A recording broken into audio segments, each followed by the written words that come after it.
Iranian officials held direct bilateral talks at the highest level since Iran's revolution. Yet Iran and its nuclear program still present significant challenges to the United States and the international community. Nearly a year after President Obama extended a hand to Iran in his inaugural address, we have yet to see Iran unclench its fist. Instead, Iran continues to develop its nuclear program in the shadows.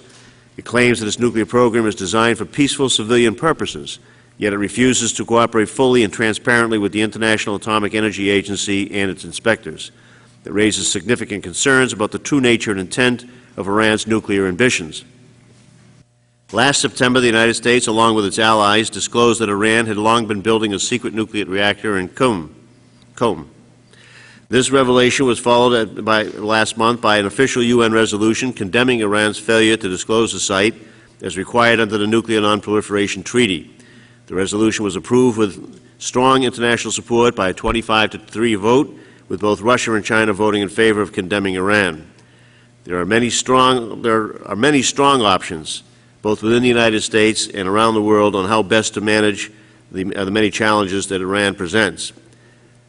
I think that many of us support the President's strategy of engagement, but if that fails to bear fruit, then a lot of us are contemplating what must be the next step, and that's what brings us together here today. We've assembled a distinguished panel of experts to share with us their thoughts on the vital national security question at hand. You know, I just on a personal side of this, I just want to make a couple of points. I don't think that anybody condones the fact that Iran has nuclear weapons or is moving in that direction, and we think that Iran with nuclear weapons is a major threat to American interest. It's a threat to Israel, a threat to peace and stability in the Middle East.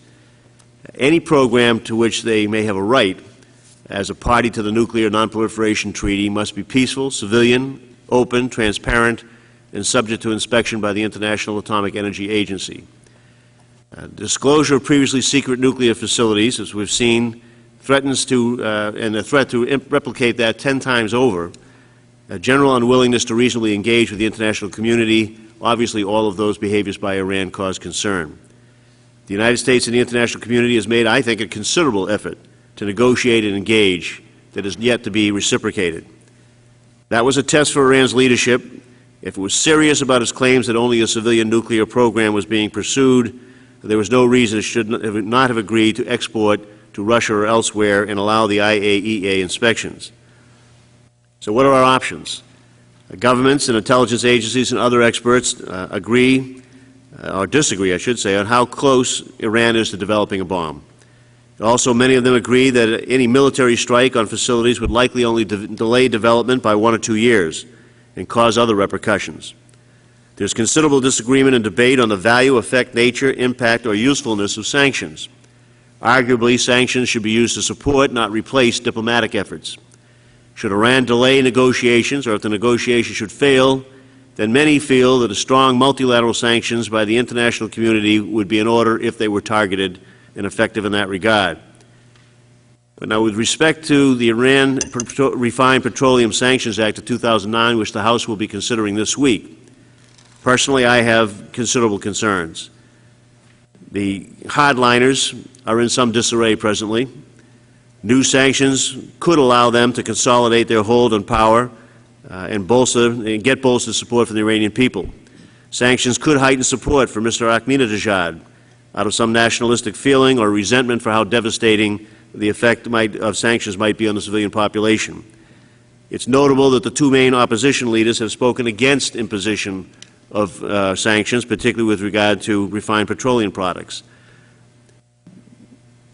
The restriction on oil products, refined oil products, could probably be assumed to affect the poor and the middle class in Iran, but it's unlikely that the elites and the Guard, in particular, would be deprived of the use of any gasoline or other refined products that would come in fact, might control any market that existed in them.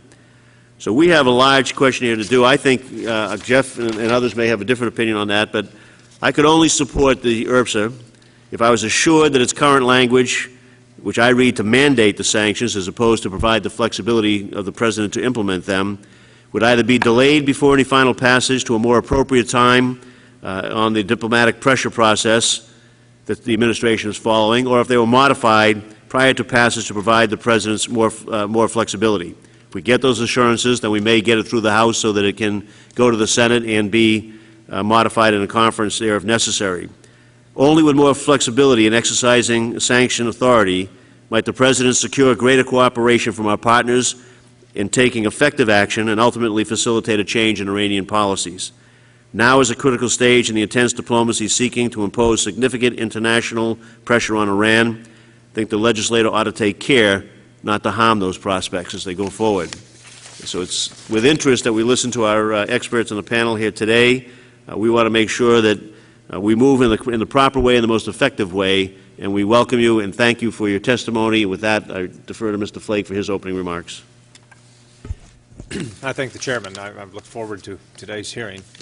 I, myself, not a fan of economic sanctions, particularly those imposed unilaterally. And so it has to be a pretty high bar, in my view, to go this direction.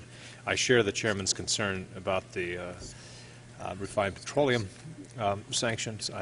I note that there is not a virulently anti-American feeling in Iran among the population, and I hope we can keep it that way. And I am concerned about changing that. I think that we can all agree, and reading your testimony, I think we all agree that these sanctions will only be really effective if they're multilateral, if we convince our international partners to come with us. My concern is, and my questions will be surrounding whether or not moving ahead on a unilateral basis is more likely to bring our partners along, or if simply giving the President more flexibility in this regard would be a better option. I hear all the time we're simply leading on this, we're simply expressing our feelings. This doesn't tie the hands of the administration, but sometimes you don't start that way, but within months or the next year, you are tying the hands of the administration. And I would point to Cuba as a perfect example. When you have the Helms-Burton Act and other legislation, the President's hands are tied. There are very severe limits on what the President can do in response to action on the part of the Cubans or in any other direction. And so while this may not start out as an attempt to tie the President's hands, it may quickly evolve into something that does, and that concerns me as well. So thank you all for being here, and I look forward to the testimony. Thank you very much. And ask for unanimous consent to enter into the record the Deputy Secretary of State's letter to Senator Kerry, on the Chairman of the Committee on Foreign Relations in the United States Senate, on this issue. Basically, the letter indicates that he's following up with a conversation that James Steinberg, the Deputy Secretary, had with John Kerry, the Chairman of the Senate Committee, regarding Iran and possible sanctions legislation to be taken up in the Senate. And that bill, S-2799, is very close to the URPSA bill that we're looking at here. The administration shares the Congress's concerns on Iran and its nuclear program and the need to take decisive action. One of the top national security priorities for the Obama administration is to deny Iran a nuclear weapons capability. As we discussed, we are pursuing this objective through a dual-track strategy of engagement and pressure. We are engaged in intensive multilateral efforts to develop pressure track measures now. It is in the spirit of these shared objectives that I write to express my concern about the timing and content of this legislation. As I testified before the Congress in October, it is our hope that any legislative initiative would preserve the maximum and maximize the President's flexibility, secure greater cooperation from our partners in taking effective action, and ultimately facilitate a change in Iranian policies. However, we are entering a critical period of intense diplomacy to impose significant international pressures on Iran. This requires that we keep the focus on Iran. At this juncture, I am concerned that this legislation in its current form might weaken rather than strengthen international unity and support for our efforts. In addition to the timing, we have serious substantive concerns, including the lack of flexibility, inefficient monetary thresholds and penalty levels, and blacklisting that could cause unintended foreign policy consequences. I have asked the Department staff to prepare for and discuss with your staff revisions that could address these concerns on timing and content, and I hope that we can work together to achieve our common goals. I hope the consideration of the bill will be delayed to the new year so as not to undermine the administration's diplomacy at this critical juncture, and I look forward to working together to achieve our common goals, and I will stay in close contact with you as the diplomatic efforts proceed. James Steinberg, the Deputy Secretary of State, and I ask that it be entered in the record with unanimous consent. So ordered. Now we'll receive our testimony from the panel before us today. Just give a brief introduction of our witnesses as they appear on the panel. Dr. Suzanne Maloney is a senior fellow with the Brookings Institution's Sabin Center for Middle East Policy. Her work there focuses primarily on Iran and also on other Persian Gulf security and energy issues. From 2005 to 2007, Dr. Maloney served on the staff of the State Department's Office of Policy Planning. She has previously held positions with the Council on Foreign Relations and the ExxonMobil Corporation. Dr. Maloney holds a Ph.D. from the Fletcher School of Law and Diplomacy at Tufts University. Dr. George Lopez currently serves as a senior fellow at the United States Institute of Peace, where he focuses on international sanctions and post-sanctions economies. He is also professor and chair at the Kroc Institute for International Peace Studies at the University of Notre Dame, where he has taught since 1986. Dr. Lopez has published several books on the implementation of international sanctions, arms embargoes, and other non-military means of countering terrorism. Dr. Lopez holds a Ph.D. from Syracuse University. Ms. Robin Wright also currently serves as a senior fellow at the United States Institute of Peace, where she focuses on Iran, the Middle East, and the broader Islamic world. Ms. Wright has reported from more than 140 countries on 6 continents for a wide range of publications, including most recently the Washington Post. She is also a regular contributor to Time magazine on the topic of Iran. Ms. Wright is the author of several books on Iran and the Middle East, including most recently Dreams and Shadows, The Future of the Middle East. She holds a BA and an MA from the University of Michigan. Ambassador James Dobbins is the Director of International Security and Defense Policy Center at the RAND Corporation. He has held a number of positions in government, including U.S. Representative to the December 2001 Bonn Conference, where he worked directly with Iran in helping to reestablish a government in Afghanistan after the fall of the Taliban. Ambassador Dobbins also formerly served as Assistant Secretary of State for Europe and a Special Assistant to the President. He holds a B.S. from Georgetown University. So thank you for all of our distinguished witnesses for making yourselves available here today. I know at least Dr. Maloney and Ambassador Dobbins have testified before the subcommittee before, so we welcome you back. It's the policy of this committee to swear in all witnesses before we begin our testimony, so I ask that all of you please stand and raise your right hand. Do you solemnly swear to tell the truth, the whole truth, and nothing but the truth? Thank you very much. The record will please reflect that all of the witnesses answered in the affirmative. And I tell you what I think you already know, that all of your written statements will be entered on the record by unanimous consent. We try to limit the testimony to about 5 minutes if possible, so that we'll have time for questions and answers after that. And Dr. Maloney, if you'd be kind enough to start with your testimony. Thank you very much, Chairman Tierney, Congressman Flake, and the members of the committee for this opportunity to discuss the prospects and implications for sanctions. Could you please, influence. I'm sorry, could you please pull that microphone closer? Of course, I'm sorry. Thank you so much.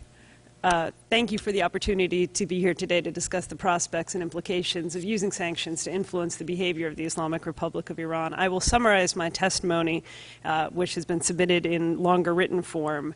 But I find it predictably ironic that less than a year after the Obama administration began its efforts to engage the Iranians in a comprehensive diplomatic dialogue, the discourse in Washington and around the world has already shifted toward an enthusiastic embrace of punitive measures. The search for alternative mechanisms for influencing Iran is completely understandable given the current context, both in terms of the increasing crackdown within Iran, as well as Iran's repeated rebuffs of the offers of the Obama administration and the rest of the international community to engage in a serious dialogue.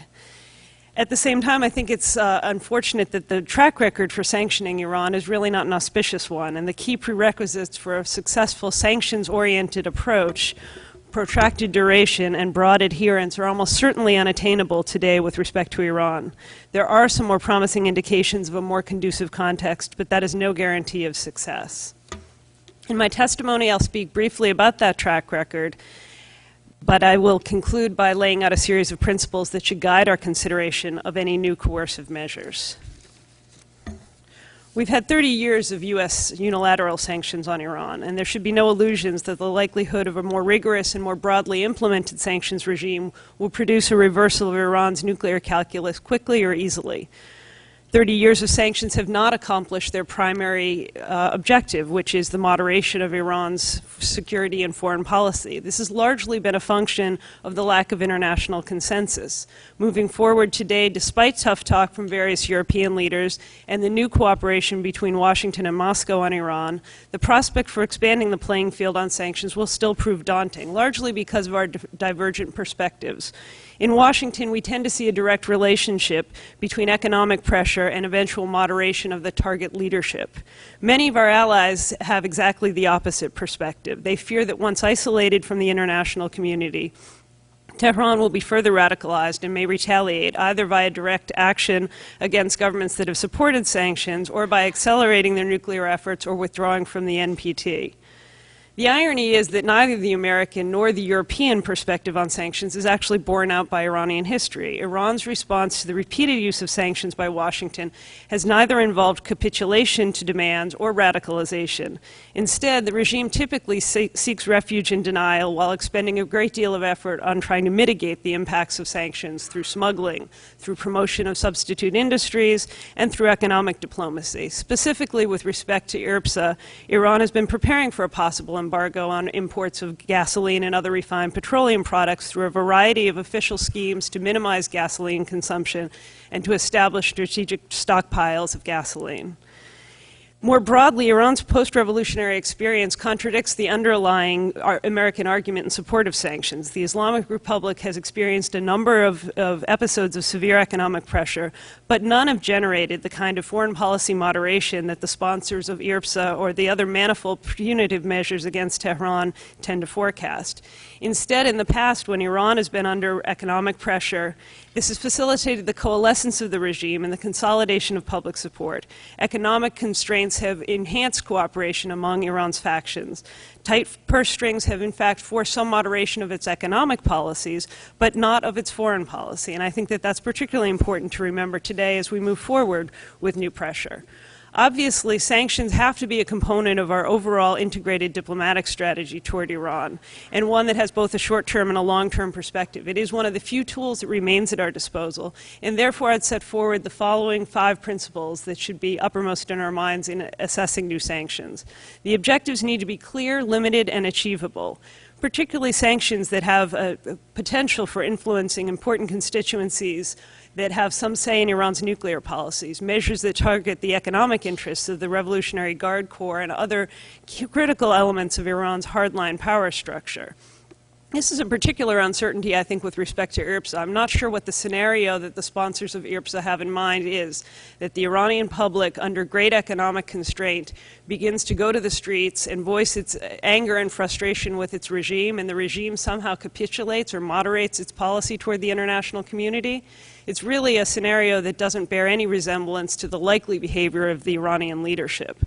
This also suggests that we need to be careful about our rhetoric. When we talk about crippling sanctions that will break the back of the regime, again, we need to be clear about the intended objective of our sanctions. We are not trying to bring down the regime. That is not within the capacity of the United States of America. What we are trying to do is reverse their position on the nuclear issue, and that means persuading them that their security is better served through another approach to the world.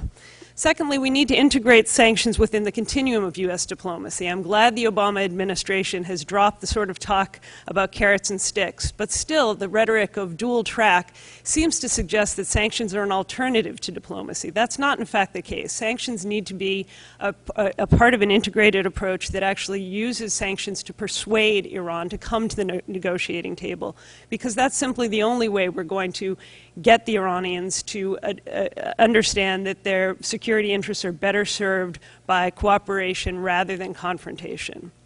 Third, we need to have that kind of broad international consensus and implementation that has been lacking for most of the past 30 years.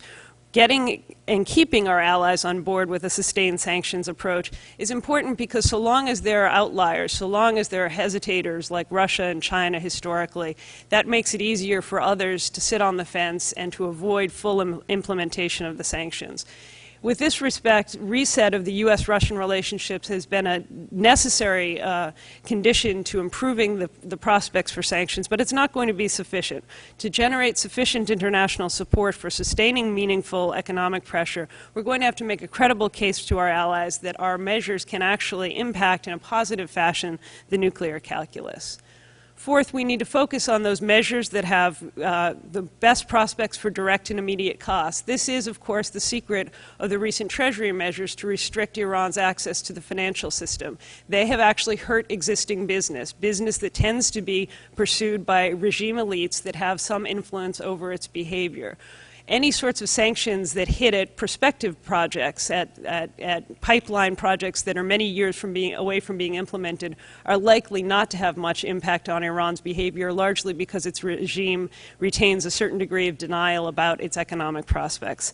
Finally, we have to think very carefully about the prospects of any sanctions to influence Iran's emerging opposition movement. There have been varying calls within that opposition. Certainly the political leadership of the opposition has suggested that sanctions would not help its position. There are others who have suggested, in fact, that new economic pressure might galvanize Iranians against their regime. I think both of these arguments have a certain degree of validity, but we have to recognize that measures that target the burgeoning economic role of the regime's repressive capacity, that are specifically identified with its human rights abuses, can serve a double purpose in pressing the regime, both in moderating its nuclear course and in improving its treatment of its people at home. And here we should be leveraging the interest in Europe. But we have to be careful to assume that somehow Iranians, if the price of gasoline goes up, if they can't access home heating oil in the middle of a cold winter, are likely to vent their anger against their regime rather than at the Islamic Republic. The regime is quite skilled at deflecting the impact of sanctions, and clearly its rationing programs and its access to smuggling networks will permit the regime to insulate its core constituencies from the impact of reduced supplies. The notions that Iranians would welcome American efforts to cut off supplies of heating oil and gasoline, to me, sounds like the same kind of logic that suggested that Iraqis would greet us as liberators after we violently removed their regime. The reality is that the Iranian domestic climate is complicated and uncertainty. There are no simple solutions. And frankly, the cost of failure when it comes to applying sanctions is real and significant. If we move forward with a sanctions approach that does not work, the alternatives, specifically military options, are far worse in terms of advancing U.S. diplomatic interests in the region. And for that reason, we need to use sanctions, but use them within a larger diplomatic framework. Thank you. Thank you, Doctor. Dr. Lopez. Thank you, Mr. Chairman. I'm honored and grateful to have the opportunity to share with the committee this morning some of the findings that I think have emerged from over a decade of research that my colleagues and I have done, submitted in much more detail and written testimony about the probability of success of sanctions under these conditions. I think the Congress and the committee face a kind of bitter irony. The sanctions you have before you will no doubt, if implemented, take a big economic bite out of Iran. The dilemma, of course, is they will not produce the political gain and concessions that are important for the interests of the United States. In fact, I would suggest that there are 4 or 5 basic principles we've learned from the history of implementation of sanctions that lead us to be quite cautious about the legislation that lies before us. First and foremost, generally, sanctions only have about a 1/3 track record. If you're a baseball player, this is a good batting average. If you're making economic policy or political policy at the foreign policy level, you'd like a great deal higher percentage. The smart sanctions that we've developed over the last decade, with that kind of success rate, we've been able to use astutely under certain kinds of conditions, particularly Libya being one of the best examples. On the other hand, trade sanctions, of which a major component this package is, really have a worse ratio over time. And I see nothing in the sponsored legislation that increases the possible success rates as applied to Iran under these conditions. Secondly, if sanctions are to be imposed for the kind of multiple violations that we know Iran is engaged in, whether it's uranium enrichment, human rights issues, or support for terrorist groups, those have been most successful under conditions of multilateral imposition, particularly with regard to the UN framework. So Congressman Flake's observations before, I think, are important to note. We have a group of partners who've been very successful, committed to what we'll do in terms of nuclear regulation over the last 3 years in 06, 07, and 08, strong regulations and resolutions out of the Security Council. I'm not necessarily sure we should jeopardize that by unilateral action that's likely to have less and less success. Thirdly, pure and simple, we cannot punish the Iranians into a nuclear deal. No state, even the United States, has ever been able to do that before. I don't see the conditions of success here. Only an astute mix of continued engagement, narrowly conceived sanctions applied at the appropriate time, and versatile incentives will prompt the Iranians, hopefully, to change their nuclear posture. This is not the time for adding sanctions to the mix of that engagement diplomacy. If imposed now, as Suzanne has mentioned, Iran will react with particularly negative consequences for the prospects of future engagement with the IAEA or with the 5 critical partners in which they're engaged. The ultimate leverage we have over time is the continued coalition of support that we've built at the United Nations with the P5 states and with states in Europe who believe that continued diplomatic engagement, at least for a while, is the way to proceed. Fourth, in nations with the kind of internal disarray that we see currently in Iran, we've seen that rally round the flag effect that creates very, very difficult conditions. In fact, at its worst, would play into the Ahmadinejad government's insecurity and passion for repression of its own political groups. Why we would cast to them this kind of après-vu is strange to me. We need to build and sustain coalitions in Iran that will see the United States as its friend and listen very adeptly to the kinds of reactions we've gotten from Iranians about the sanctions. Remember, we were able to sustain and have successful sanctions in South Africa over time because the opposition groups were saying that this was the appropriate strategy. And I think that's important for imposing sanctions. Now, with a sanctions expert being so negative on the possibility of imposing sanctions through this legislation, what do I offer you? I think there are some ways forward in which the United States can continue the engagement with the Iranians, but state very clearly a number of particular postulates. The first is that the American people and the Iranian people can be brought together around the notion that no nation in the future should or could seek its security through nuclear weapons. We should state to the Iranians that they should see the relationship we're building with Russia and the treaty we're about to submit to the Senate sometime in the next year, which leads to massive reductions in our nuclear arsenals, and we're trying to lead the way through a particular kind of leadership by example, and we encourage states that are thinking about the nuclear threshold to pay attention to this.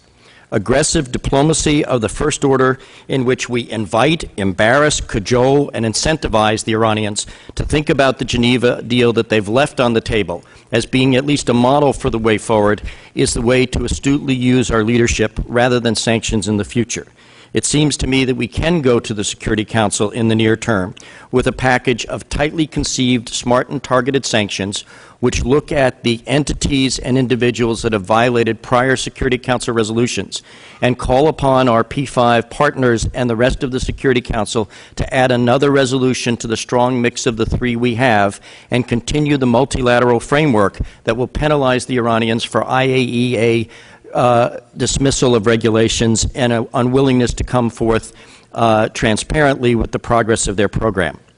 Are there incentives we can offer the Iranians? Yes, I think we should move forward with a picture of what life may be like in a post-sanctions environment for them. The first and most important might be a recharacterization of the existing sanctions from 2006 on, which would guarantee a right of the Iranians to enrich uranium up to a particular level and reaffirm their independence as a particularly strong state dependent on nuclear energy and medical technologies derived from nuclear technologies, but not so in an environment that's not fully transparent and open to international inspection. We should hold open to them the prospect for membership in trade and other organizations which current sanctions now prohibit. The best incentive one can offer a sanctioned country is the removal of those sanctions, but we haven't specified exactly how that will look in a step-by-step reciprocation of Iranian actions. I've contributed more in my testimony, but my time has come to an end. I do believe that the administration's approach to engagement has to be understood as 1 year in a 30-year framework with the Iranians in which the turnaround and correspondence we seek from them may not have yet gone far enough down the road. And we have the strength, versatility, and energy as a diplomatic community to continue to put that pressure in a positive way and hold sanctions as keeping the powder dry for at least another 6 to 9 months in case the dilemma continues to manifest that we'll need them. Thank you.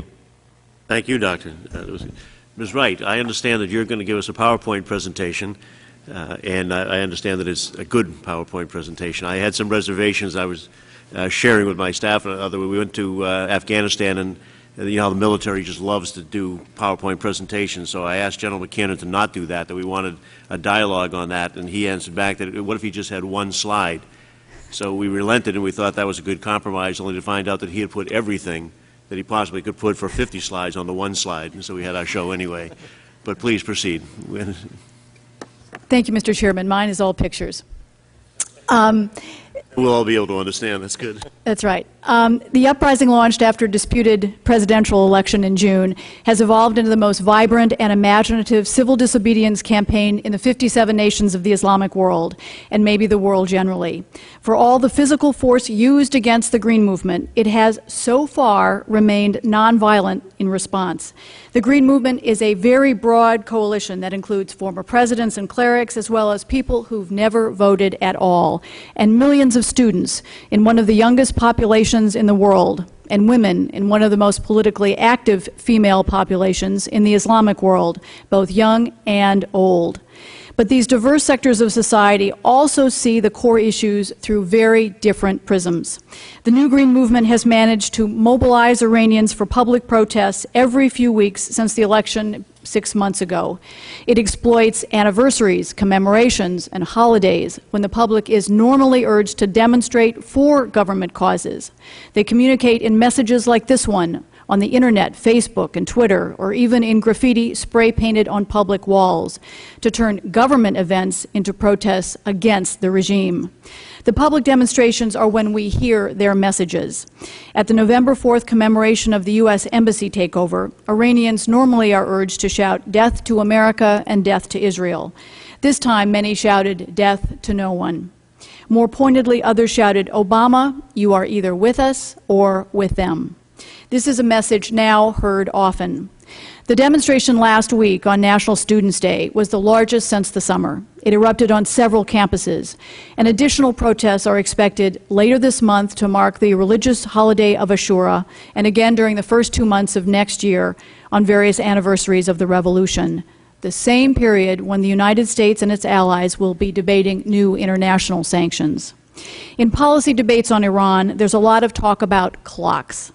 Iran's clock on its suspected nuclear program, the slow clock of diplomacy and UN sanctions, and Israel's impatient clock. To that should be added a new one, the opposition clock.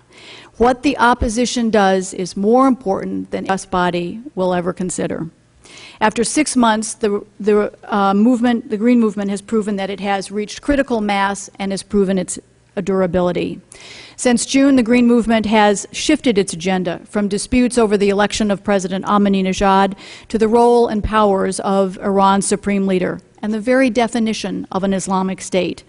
Death to the dictator is now a common chant, with mounting anger over the militarization of the regime and the growing role of the Revolutionary Guards. This cartoon recently made the rounds, calling for the Supreme Leader to be booted from have very different goals. Dozens of factions under the green banner can be sorted into at least 3 general categories. Each represents a different side of a sometimes unlikely alliance. The first layer is the public campaign of civil disobedience, which extends well beyond the demonstrations. Iran's currency has become a medium for the message. Some stamp pictures and slogans on the rial, this one of Ahmadinejad, along with the slogan, "People's Enemy." Most lash out angrily at the regime. Others reproduce pictures like this one with the famous picture of the female student Neda Sultan, who was shot at a street protest in June. This picture is from the cell phone video that captured her dying. The graffiti is usually in green. Some slogans merely appeal to others who might get that note to write slogans on other banknotes. The banknotes even carry protests against the regime's foreign policy. This one against Iran's ties with Venezuela's Chavez, and here against Russia. The regime reportedly tried to take the graffiti money out of circulation, but found there was too much to destroy. Another civil disobedience campaign calls on the opposition to boycott all goods, from food to cell phones, advertised on state-controlled television. Civil disobedience includes individual, uncoordinated acts. Mahmoud Vahidnia is a math student who was invited to a meeting between Iran's supreme leader and the academic elite. He went to the microphone and, instead of asking a question, warned the supreme leader in a 20-minute tirade that he lived in a bubble and didn't understand what was happening in Iran. Iranian television, which was broadcasting the program live, turned it off, but not before it was taped by the BBC and others, and is now a very popular item on YouTube. The growing signs of dissent show in many ways: on public buses, and on building walls. Public space is used to give notice about protests. When the regime closes down cell phones or slows the internet, posters are often appear overnight, issuing new demands. Many call for the release of political prisoners who are now part of show trials reminiscent of the Soviet show trials of the 1930s and the Chinese Cultural Revolution of the 1960s. The slogans are often in Farsi and English because they want to get their message to the outside world. Even sports teams have become involved. Iran's national team wore green during a match abroad in June. Inside the country, some opposition have dared to attend games wearing green, which has reportedly led the government to broadcast the games in black and white. The Green Movement has generated some lively new art. This is the famous cell phone video of Neda Sultan, the young woman again shot in June. That gruesome photo has become a popular poster in the technique used for the Obama campaign. The same image has been blended into the artwork of the Iranian flag, so her face takes the place of the religious symbol in the middle. The blood pattern has also been imposed on the supreme leader's face, an implicit message that he is responsible for her death. The reaction by the first category or layer is the most important sector when it comes to sanctions. Two key points. Many in the opposition support sanctions against the Revolutionary Guards or specific members of the regime, but adamantly oppose sanctions that will hurt the people at a time of serious economic problems and a time when many in the opposition already face losing their jobs, students facing losing their places in universities, and as a result, their future. Second, Persian nationalism is among the strongest forces in the world. If you know a Texan, add 5,000 years, and you've got Persian nationalism. The revolution was in trouble in the 1980s when Saddam Hussein invaded, but millions of people who didn't like, trust, or support the revolution rallied to the regime in the name of Persian nationalism. Public sentiment on sanctions is complicated by the nuclear issue, and again, Persian nationalism plays a role. Reliable polls indicate that Iranians almost universally support nuclear energy as the key to modern development. Shirin Ebadi, the Iranian Nobel laureate, a human rights lawyer, said of the program, aside from being economically justified, it has become a cause of national pride for an old nation with a glorious history. No Iranian government, regardless of its ideology or democratic credentials, would dare to stop the program. The second layer is the traditional political elite, which has struggled to develop a viable strategy. There are, as yet, no Mandelas, Havels, or Valences in Iran. The opposition has been a body looking for a head since the beginning. The reform movement latched on to former President Khatami in 1997 because he talked about opening up the system, but they also abandoned him when he failed to do so. This time, the opposition rallied around Mousavi, not because they liked him the best, but because they thought he was the only one who could stand up to the supreme leader, as he had in the 1980s when they were in different jobs. But Mousavi is an accidental leader. He occasionally issues statements and visits families of political detainees, but he has failed to create a plan of action, or even to appear much in public. Mehdi Karoubi, the former Speaker of Parliament and another presidential campaign in June, is more of a maverick. He first publicized claims of rape and torture of dissidents in jail and has tried often to join the protests. The traditional political elites in the opposition would also like to see the regime punished under sanctions. But again, no sanctions that might further hurt the people and undermine the opposition. Mousavi has complicated the situation for both the regime and the outside world by rejecting the recent Tehran reactor deal. It's widely believed that this is merely internal politics, objecting to any initiative that might strengthen Ahmadinejad's claim to legitimacy. Iran's nuclear program has basically become a political football at home, with its own internal dynamics that could deeply complicate diplomacy. The third layer, very briefly, is the debate among the clerics, which is least visible but quite intriguing and very important to understand. Ayatollah Montazeri is the most outspoken and credible opposition cleric, but there are many, many, many others. Montazeri was originally selected as Ayatollah Khomeini's heir, but was stripped of the title when he began to criticize the regime for its injustices. Since June, he has been scathing about the government, at one point warning Iran's security forces not to take actions that they would someday have to justify before God. Montazeri issued a fatwa in October against nuclear weapons on grounds that they are against God's will and will inevitably kill civilians as well as the military. He urged Muslims worldwide to take the lead in campaigning against nuclear arms. Among themselves, the clerics are now intensely debating what constitutes good governance, what an Islamic state should do and be, and even whether an Islamic state is good long-term for Islam. The clergy I've spoken with over the years, and I've been going to Iran almost every year since 1973, actually care about the nuclear energy issue. But like the public, they feel the regime has pushed the nuclear issue too far, at great cost to the nation's standing, its future potential, with millions of Iranians paying the price. As a result of the debate, Iran's supreme leader is increasingly standing alone among his own. Many clerics have long been wary of theocratic rule, for fear the human shortcomings of a modern Islamic state would taint Islam. As they hear vast numbers of protesters challenging Khamenei or see their messages on Iran's national currency, the debate among them has intensified. Thank you. Thank you. That was quite good. I appreciate that. Ambassador Dobbins. Well, that's going to be hard to top. I'm afraid after that multimedia excursion, we're back to boring Washington wonk talk. I think all the witnesses, including myself, agree that further international sanctions will probably not compel a change in Iran's nuclear policies. Nevertheless, I think there are good reasons to pursue additional sanctions. There are, in fact, at least 5 distinct rationales for further sanctions. The obvious one is to influence Iranian policy. A second would be to promote positive change in the nature of the Iranian regime. A third objective is to degrade Iranian military and power projection capabilities. A fourth is to set a deterrent example for other aspirant proliferators.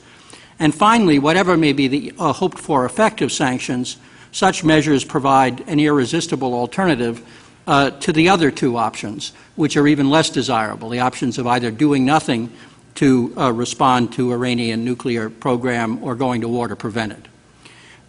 Historically, sanctions have seldom forced improved behavior on the part of targeted regimes. Sanctions did not compel the Soviet Union to withdraw from Afghanistan, Pakistan to halt its nuclear weapons program, Saddam to evacuate Kuwait, the Haitian military regime to step aside, Milosevic to halt ethnic cleansing in Bosnia and Kosovo, or the Taliban to expel Osama bin Laden. Stiff sanctions were applied in all of these cases, but it took either a foreign military intervention or violent domestic resistance, or both, to bring about the desired changes. Now, while none of the above-named regimes altered their behavior in response to sanctions, all but one of them eventually fell. And sanctions may have contributed to their fall, but more as a gesture of solidarity with those seeking to change the regime, often by violent means, than as the prime cause. Universally supported sanctions in support of human rights in Iran might make a similar contribution, as they did in South Africa, in Haiti, in Serbia, in Iraq, and in Afghanistan. However, at the current moment, there's not much prospect of getting universally supported sanctions against Iran based on democratization as an objective. The objective for additional sanctions in Iran is rather under consideration in order to try to force Iran to abandon its nuclear aspirations. Sanctions so directed are unlikely to encourage and could even diminish domestic resistance to the regime. Most Iranians, as has been noted, including the democratic supporters, support Iran's efforts to master the nuclear fuel cycle, and sanctions that are applied for this purpose could well increase support for the regime rather than the reverse. Now, sanctions can definitely degrade the economic performance of the targeted state and thereby limit its military and power projection potential. That was certainly true in Saddam's Iraq, It was also true with respect to Haiti, Serbia, and Afghanistan. In each case, comprehensive and universally enforced sanctions made an eventual American military intervention even easier than it otherwise would be. So, sanctions as a prelude to invasion and occupation have a lot to recommend them. Even unilateral American sanctions, for instance against Cuba and Iran, have had some impact on the targeted country's economy and capacity to project power. Unfortunately, these unilaterally applied sanctions also have tended to bolster the targeted regimes and increase their domestic political support. Thus, paradoxically, unilateral American sanctions have both moderated and perpetuated the threat that such regimes present. The exemplary deterrent effect of sanctions is hard to measure, but is probably the best reason for going ahead with further sanctions against Iran. If the international community failed to respond to the Iranian program, it would be giving a green light to a number of other countries, including a number of countries in the region, to go down the same path. So that's certainly a reason to continue to sanction Iran. Finally, we have the political imperative to not just stand there but do something.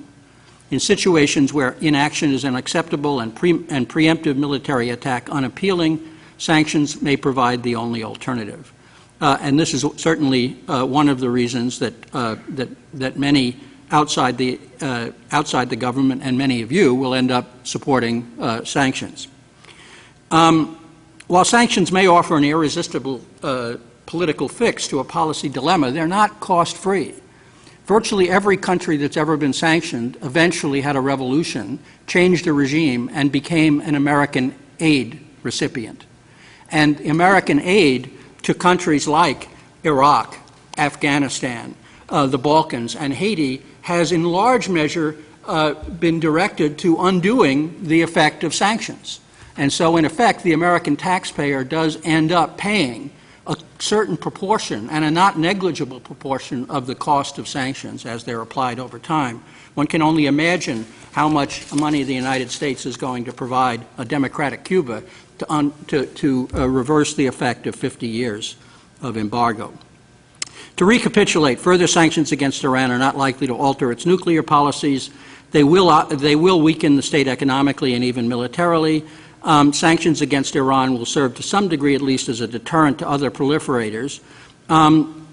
Further sanctions are almost inevitable for the reasons I've suggested. The next question, therefore, is what kind of sanctions make sense? We've heard from Robin and from others about the nature of the internal dynamic. There's basically a competition between the Islamic tendency in the regime, personified by the Ayatollahs, the Republican nature of the regime, personified by elected politicians, and the revolutionary nature of the regime, personified by the Revolutionary Guard. And for 30 years, these have been in some equilibrium. That equilibrium has been broken as a result of the fraudulent election and the popular reaction to it, and you're now moving increasingly toward a police state. But that's not necessarily an inherent, a stable condition, and it could go in a number of different directions, including toward more democratization, toward a greater police state, or back toward some equilibrium. It seems likely that sanctions that targeted Iranian society as a whole would promote the least desirable of these results. That is to say, the consolidation of a police state under the Revolutionary Guard. Such would be particularly the case if the sanctions were to restrict the flow of consumer products, of which gasoline is probably the commodity most widely consumed. Such a ban would hit hardest those who own automobiles, that is to say, the urban middle class, precisely those whose pictures we've seen protesting against the regime and risking their lives to do so. So an internationally opposed ban on the sale of gasoline would probably penalize the population, particularly the most politically progressive element of the population, and strengthen the most regressive elements in the regime. A unilateral American ban would be meaningless, as the United States does not export any gasoline to Iran. A unilateral American ban with extraterritorial application would seem to offer the worst combination of effects, penalizing the population, strengthening the regime, embroiling the United States in endless disputes with its allies, and disrupting the current international solidarity in opposition to Iran's nuclear aspirations. So what to do? Strengthened sanctions are needed to reduce Iran's capacity to threaten its neighbors, to deter other aspiring nations, aspiring nuclear powers, and to provide an alternative to even less productive courses of action. To achieve these results while minimizing negative consequences, such sanctions should be international. They should be targeted on the regime and on its nuclear potential. Such measures would include a comprehensive embargo on arms sales and on transfer of nuclear technology, financial sanctions focused on the military, on power projection capabilities, and on the internal security apparatus, and an international travel ban on those associated with all of these institutions. Sanctions which single out the leadership and impose even symbolic penalties on them can further delegitimize that leadership in the eyes of the Iranian people. Sanctions designed to impoverish the country as a whole probably would have a reverse effect. Finally, any sanctions need to be rapidly reversible. Admittedly, there seems little immediate prospect that the Iranian regime will alter its behavior in the near term. Nevertheless, on 2 occasions over the last 8 years, the Islamic Republic has made far-reaching overtures of cooperation and accommodation with Washington. Those offers were made in the immediate aftermath of the U.S. intervention in Afghanistan, and then a year later, its invasion of Iraq. In the mood of national hubris which prevailed in this country back then, Washington chose to ignore both overtures. We cannot predict if and when another such opportunity will arise, but we should ensure that our President is in a position to respond rapidly if and when it does. This argues for including in any legislation broad authority for the President to waive or terminate sanctions in response to changing conditions. Thank you. Thank you. Thank all of you. I think your testimony was very, very helpful and enlightening as well. Let me start the questioning aspect of this. I heard, Dr. Maloney, and I see in your written testimony a statement saying that the Supreme National Security Committee, which is one of the key institutions of the state, is responsible for nuclear negotiations and overall foreign policy coordination, but it appears to be functioning in crisis mode because of the bitter differences among the principals.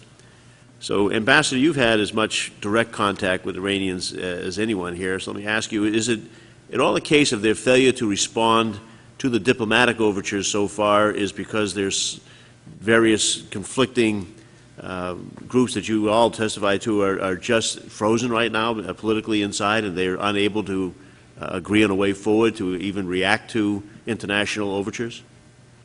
I think that's likely the case. The regime clearly is both weakened and distracted by the reaction to the election. I was actually quite surprised that they were able to engage as quickly as they did, and initially to agree to the proposals that the international community had put to them, but that rapidly degenerated into a national debate in which the reformers, among others, began to criticize the regime for the possible accommodation with the international community. And I think that does mean that as long as this degree of uncertainty, turmoil, weakness, and distraction continue, it's going to be very difficult to achieve.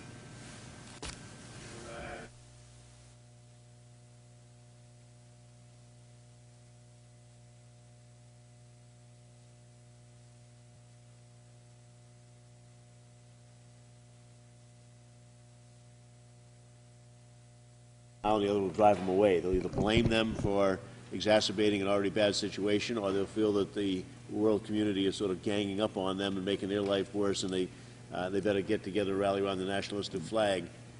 Do all of you come down on one side or the other of that argument, thinking that it's going to be a bad idea?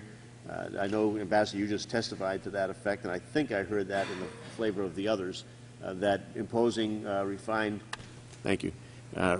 petroleum sanctions and things of that nature would probably have the adverse effect of driving the general populace in Iran toward the current regime and maybe buttressing them. Dr. Maloney, I'll start with you. the population responds. Certainly, Iranians can walk and chew gum at the same time. They can detest their regime and also resent the international community for making their life more difficult. And frankly, that's always been the historical reaction to the American sanctions regime among Iranians when you walk the streets. They want to know why they're being punished for the misdeeds of their own government. I think the current conditions are chaotic and fluid enough that it's possible that Iranians may turn more toward the green movement in the aftermath of increased economic pressure. But it will not, in fact, persuade the regime to be more accommodating internationally. They will see themselves under greater threat, and they will certainly be more difficult to deal with, just as Ambassador Dobbins has suggested. The current situation is making it difficult for them to come to the table in a serious way and negotiate over a sustained period of time with a clear and coherent position. If the internal temperature becomes that much more inflamed, then I think it will be that much more difficult to have a serious set of nuclear negotiations in the near future. And as Robin has suggested, there is a time urgency to the nuclear dilemma. Dr. Lopez, you agree with that? Yes, I do. I'd go one step further, is that the imposition of sanctions permits the regime to shift attention to a new level of competition, if not conflict, with the United States, and takes the eyes off what ought to be the main focus, and that is what's wrong with the Geneva Accord that we seemed in early October to have a reasonable degree of consensus with the Iranians on. That we want to keep our focus on that as a template around which we negotiate. And there may be ways in which the threat of sanctions over the next 3 to 6 months gives us much more leverage with the Iranian leadership than the imposition, because it doesn't permit the leadership to focus on new actions by the United States taken under conditions of new hostility. It keeps our eye on the central focus of what's wrong with this existing nuclear deal that on paper looked fairly good to all concerned in early October. Thank you. You know, the statement I took out of Ambassador Dobbins' statement on this was the political imperative to not just stand there but do something. And I think you mentioned your testimony seems to be driving a lot of members as well as anybody else. And it's a strong and powerful situation when you feel that somebody is not responding.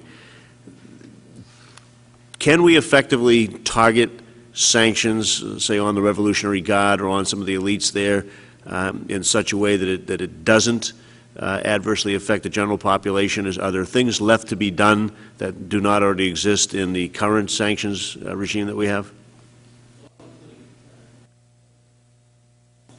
You've got the same problem I had with the microphone, and we have to turn it on. Ambassador, we have to turn the microphone on. Sorry.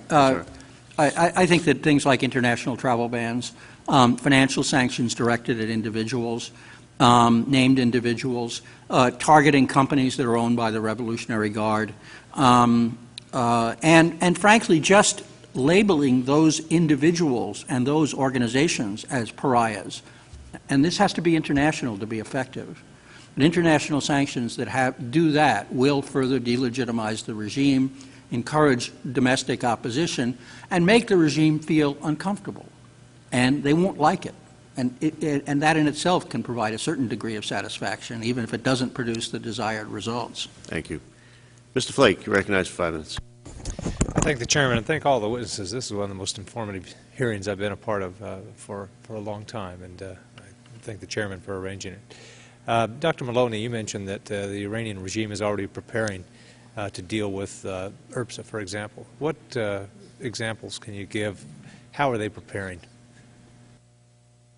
In the summer of 2007, they instituted a nationwide gasoline rationing program that, despite some early tremors of unrest, was largely accepted by the population. It's been abused, it's been exploited, but in fact there is now a very systematized rationing program, as well as a black market price for gasoline, which did not exist prior to that period.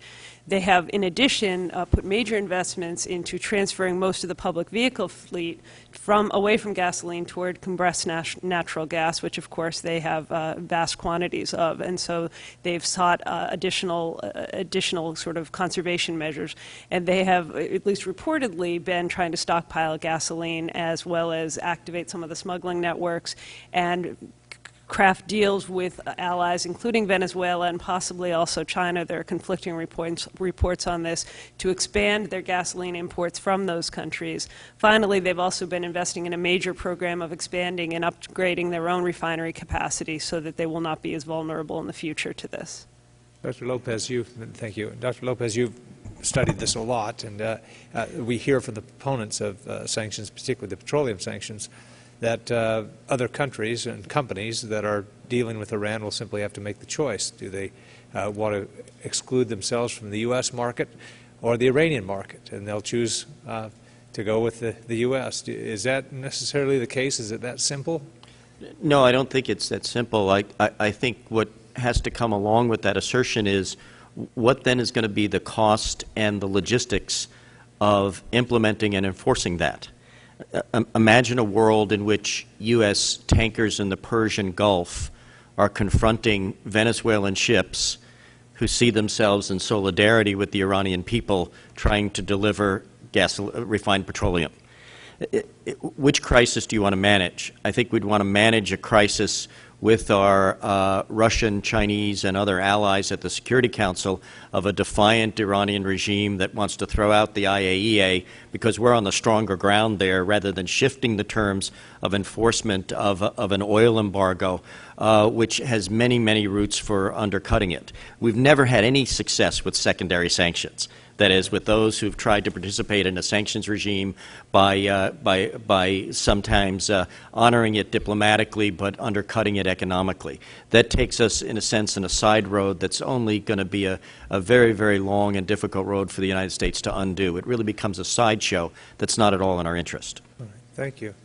Ms. Wright, you mentioned that some of the protesters were shouting, Mr. Obama, you're for us or against us. What do they mean by that? If you say that they're not in favor of what's on the table right now in terms of what the U.S. is proposing, or sanctions that will target or impact the population in general, what do they want the President to do that he's not doing? Is it simply rhetorically getting behind them, or what? I think there's a particular focus or desire for the United States to take a much stronger role or stronger position on human rights. They're not looking for the White House to come out and support the Green Movement. In fact, that would end up tainting them and give the regime a chance, grounds on which to prosecute more of them for being spies for the United States or agents of the United States. But they do want to have a sense that the world, the United States, as the most powerful spokesman for the free world, is willing to take a stand on behalf of them. The President's reference in his Nobel, when he was, the announcement was made about his Nobel Peace Prize, and he referred just a little bit to Neda Sultan, not by name, but a situation he mentioned the situation when she died, and that resonated in Iran in enormous ways. It doesn't take very much. Thank you. My remaining time, all of us up here have one of these, and we're going to be asked to go to the floor later today and use it. It's a voting card with regard to IRPSA. If you had one of these and you were going to vote this afternoon, how would you do? How would you vote? I realize there are arguments can be made this way, but we only have this card and we only have this vote today. And if we could start with Dr. Maloney, how would you vote? I'd vote against the Okay. I'd vote against these sanctions. I think there are a lot of problems with these sanctions, and they could backfire. I would vote against them unless I got the kind of assurances that the chairman was talking about. Thank you. And then the assurances, I don't know if you knew what they were or not, or anything like that, are that these have either not be implemented until the White House and the President, during their diplomatic initiatives, thought that it was now essential to move to that point, or that given the flexibility to use them but not be mandated to use them and waive back. Those assurances are not with the legislation right now. Those assurances Those are not in the legislation. The assurances that I'm going to receive are that they will be in any final bill that we vote on after conference on that. Mr. Lynch. Thank you, Mr. Chairman. First of all, I want to thank our witnesses. I think the testimony here has been very, very helpful in us making our decision. My only regret is that the other 430-something members of the House are not here to hear your testimony as well. And I want to associate myself both with the remarks of our chairman and his conditions, as well as the concerns raised by the ranking member. And I think it's, this could be a case where there is significant and courageous opposition right now in Iran, as Ms. Wright has so articulately presented. This could be a case of us snatching defeat from the jaws of victory. Just when there may be an opportunity here for an internal change and transition within Iran, we may be doing something that defeats all of that. And I have very limited experience in this. You are the bona fide experts. But I look at the situation in Cuba, and I've had an opportunity to review that firsthand. The support, the rallying around the flag effect, as Mr. Lopez has described it, it's a real phenomenon. And I think that's what has kept Castro in power in Cuba, because he stood up to America, and he also had a ready excuse, the embargo, for anything that went wrong in Cuba. And he blames, tropical storms. He'll blame that on the embargo, and it gives him great cover. I've been to Gaza a couple of times, and the embargo there in Gaza has caused great rallying around Hamas, regardless of their incompetence and inability to deliver for their people. And I have a fear that this is the best thing that could possibly happen to Mahmoud Ahmadinejad. I think that he is welcoming this. This will cause the Iranian population to rally around him. So I agree with basically everything that's been said here this morning. The one question I had was around the mechanics, and I don't know, Ambassador, you might be the best person to answer this. To really limit, to implement the Iran Refined Petroleum Sanctions Act, it would seem to require a naval embargo of some sort and a land embargo to prevent refined petroleum from coming back into Iran. And I guess I'm asking, is this a proxy vote for military action here? Because, I mean, I understand it's going to need approval by the UN Security Council, but this is a first step in that direction. So how would this work out in practice? Well, if such a measure were to get Security Council approval, the Security Council could also authorize enforcement measures, as was the case with Iraq, for instance, when it was under even more Iraq was forbidden from exporting its oil, for instance, which was an even more You're referring to the Iraq sanctions. for Food program? No, I'm saying that the Iraq for Food program came later as an effort to ameliorate the effect of the earlier sanction, which was simply to ban Iraq from exporting its oil. And there were enforcement provisions that prevented Iraq from exporting its oil. We were allowed to overfly the country. We were allowed to bomb Iraq periodically. We could stop ships. And this was all authorized by UN Security Council. So theoretically, you could do that. First of all, you're not going to get a Security Council measure in support of an embargo on gasoline or refined oil products. That's not going to happen. Secondly, even if you did, you probably wouldn't be able to get authorization for those kinds of enforcement measures. And so what we're talking about here is a unilateral U.S. measure with some extraterritorial application. That is, we will penalize foreign companies for engaging in this behavior by denying them access to our market. I don't think that either the Congress or the administration would intend to use military forces to enforce that. So I don't think there's a danger that this would precipitate the administration to authorizing military action to enforce this. I think the enforcement mechanisms, if it was approved, would be legal mechanisms designed to penalize firms from, say, Great Britain or France or Germany who sell products to Iran from selling products in the United States, and we'd get into endless legal hassles and diplomatic disputes with those countries. Thank you, Mr. Chairman. Thank you. Mr. Duncan, you're recognized. Well, thank you. Mr. Chairman, and thank you for calling a very interesting and informative hearing.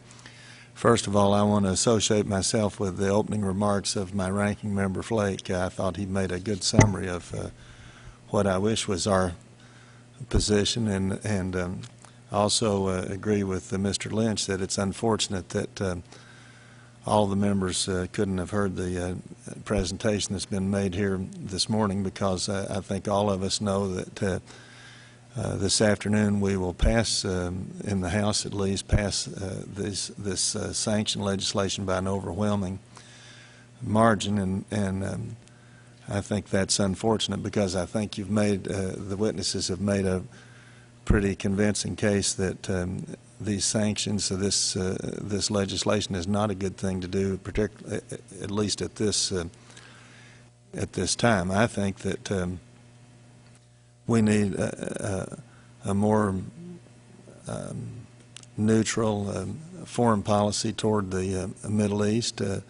I think we need to try very hard to be friends with Israel, but we also need to try harder and do more to be friends with other countries in the Middle East. I read a year or so ago an interesting book called All the Shah's Men about Iran and some of our activities there, and in, unfortunately, many other countries, some of our activities to intervene in political or religious or ethnic disputes have created almost more enemies than friends for our country. Do you think, basically that's all I really have to say.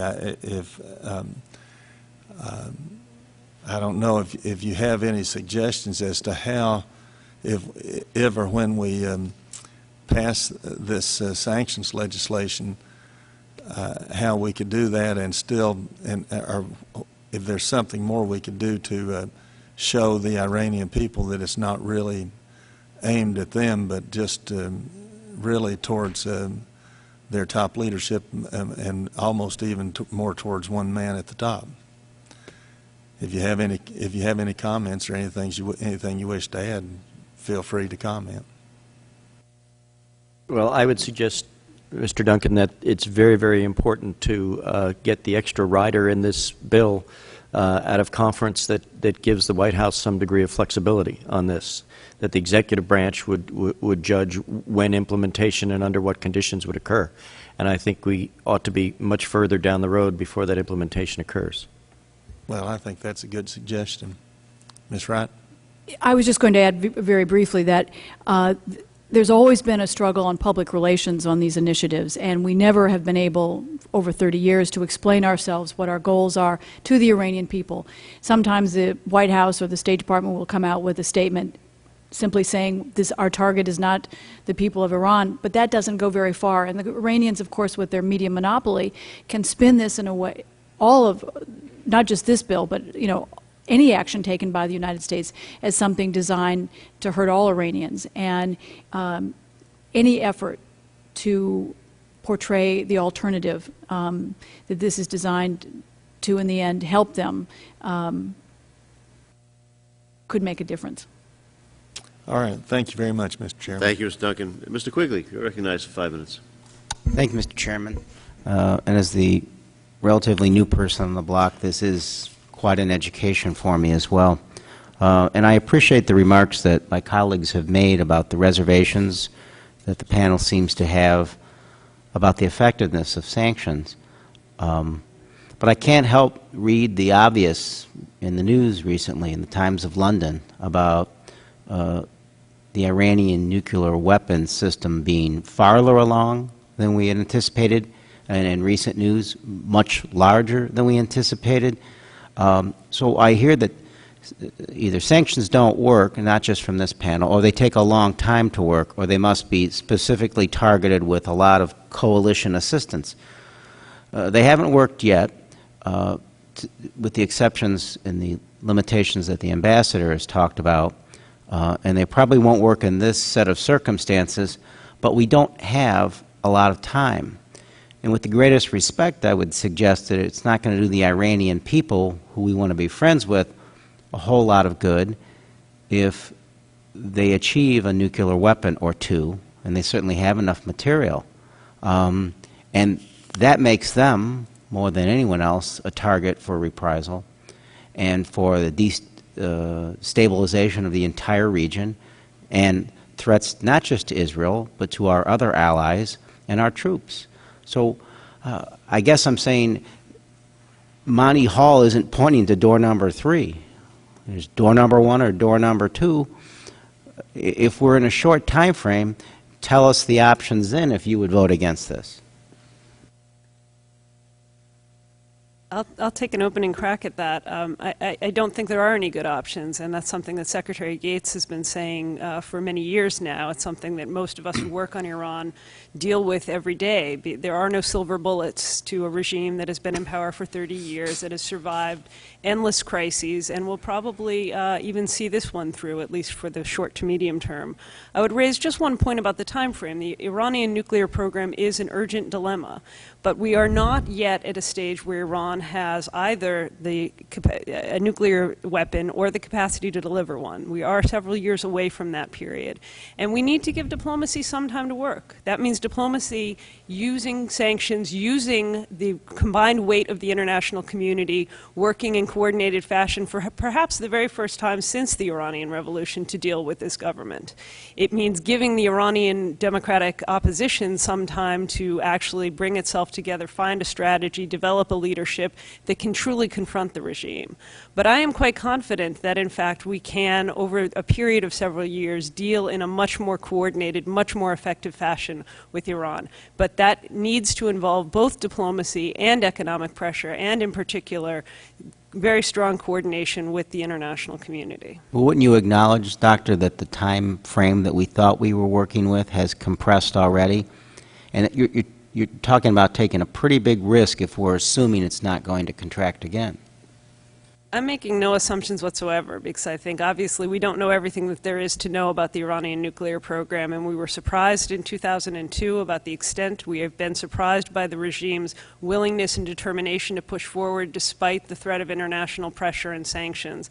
But I think we also recognize that there have been technical problems with the program, that in fact, despite the massive investment that the regime has made, they have not yet achieved a weapons capability. There is fuel that has been amassed, but there are ways that the international community can deal with that, and one of them, the very good, I think, proposal by the administration to export the LEU, is one that can continue to be pursued. There are at least some signs that there are some within the Iranian regime who would support a revised version of that deal, and I think that is one of the aims that sanctions ought to be directed toward, rather than simply punishing the country as a whole, rather than simply trying to reap the highest economic price against Iran, because we know from past history that won't succeed. May I, Mr. Chairman, respond to this in that I think it really focuses us on what's a medium-term goal. And the highest order medium-term goal, it seems to me, is to create an environment in which it becomes far too costly for the Iranians to continue to reject IAEA guidelines and IAEA inspections. Let's remember that the Natanz plant is still under IAEA guidelines. The primary generator of enriched uranium is still under international inspection and control. One of the great advantages of the Iraqi sanctions over time was that we had a nice linkage between the pressure of sanctions and the maintenance of inspections. If you wanted the sanctions lifted, you had to be continually forthcoming with inspections. And I think to the extent to which there's pressure in the government to worry about a longer-term time clock, and sanctions is the answer, your limited, targeted sanctions against key component entities that supply high-level components to the regime, or elements of the Revolutionary Guard, identifiable people who are in charge of the nuclear program, to the extent to which they can be targeted, sends the appropriate message of urgency, but also doesn't risk the possibility of the Iranians expelling the IAEA or withdrawing from the NPT. So we want to keep this tense synergy between those. And there's a way in which the greatest dilemma that Congress faces is that all the available tools seem to be a toy store that we can mobilize. But in fact, you have to be very astute and selective about how to do that, with the medium-term goal being continued dialogue and inspection of the IAEA. It may be that the end point, 2011, 12, or 13, puts us in a position in the same one we were in with Libya. I'd make the case that sanctions were very successful in turning around Libyan commitment to terrorism and to its weapons of mass destruction program. But we had to go past the 11th hour, and fortunately we didn't sacrifice constructive engagement, even when they went beyond the threshold that we hoped they would not. They woke up one day and realized that a nuclearized state is not all it's cracked up to be. We may have to go through that entire threshold with the Iranians. I hope we are not, but I think only a strategy of constructive engagement and a step-by-step approach to medium goals will get us to where we want to be.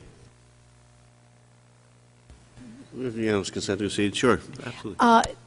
If you're looking for impact, the kinds of sanctions that have had the biggest impact on the regime are the banking sanctions imposed by the Treasury Department.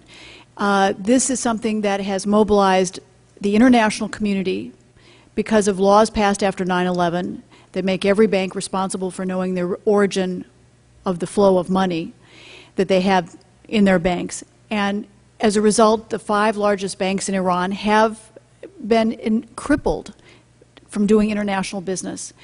That's and expanding that avenue, that type of sanctions, even though it does have impact on the people, makes the regime sit up and notice. And it ends up paying a real price because it can find alternatives, but at a much higher price. Thank you, Mr. Chairman. And I just want to know, as you say, though, that sanction worked, and it did, as you suggest, hurt the Iranian people at the same time. I mean, it's very complicated and difficult, but you're telling us don't use the only tool we have right now to a certain extent if you start limiting what sanctions we can use.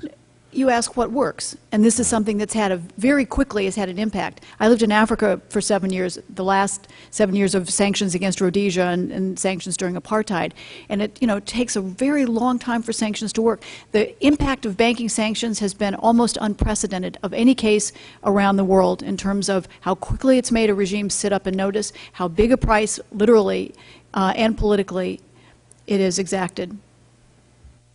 Thank you. Mr. Jordan. Thank you, Mr. Chairman, and I want to thank our witnesses as well for their being here and their testimony. In today's Post, Danielle Pletka, and I believe I'm pronouncing that name right, has a piece in there, pretty compelling piece, and the writer talks about this, at least what they believe the administration has kind of resigned themselves to a nuclear-armed Iran and moving in a direction of a, quote, containment policy. I would like to get your reactions to the premise of the piece, and then also kind of moving into what Ms. Wright pointed out in her opening statements, if in fact that is the case, that this containment policy is what's being pursued, the implications that has for our country to support the reform or democracy movement that's in Iran. And so we can just go down the list and you can fire away. Or we can start with Dr. I would disagree that the administration at this stage has settled on containment. I think that really belies everything that has been done, particularly the very creative and positive proposals that were put forward and originally agreed to by the Iranians to export the LEU and support the Tehran research reactor deal. So I just don't see that evidence. I think that we need to be planning for that eventuality simply because we can't predict the way these sorts of things play out. As we learned from both India and Pakistan, there may be drivers that force this regime to move forward more quickly, that in fact produce a nuclear-armed Iran more quickly than we anticipate, and we should be prepared for containment agreement if and when that comes.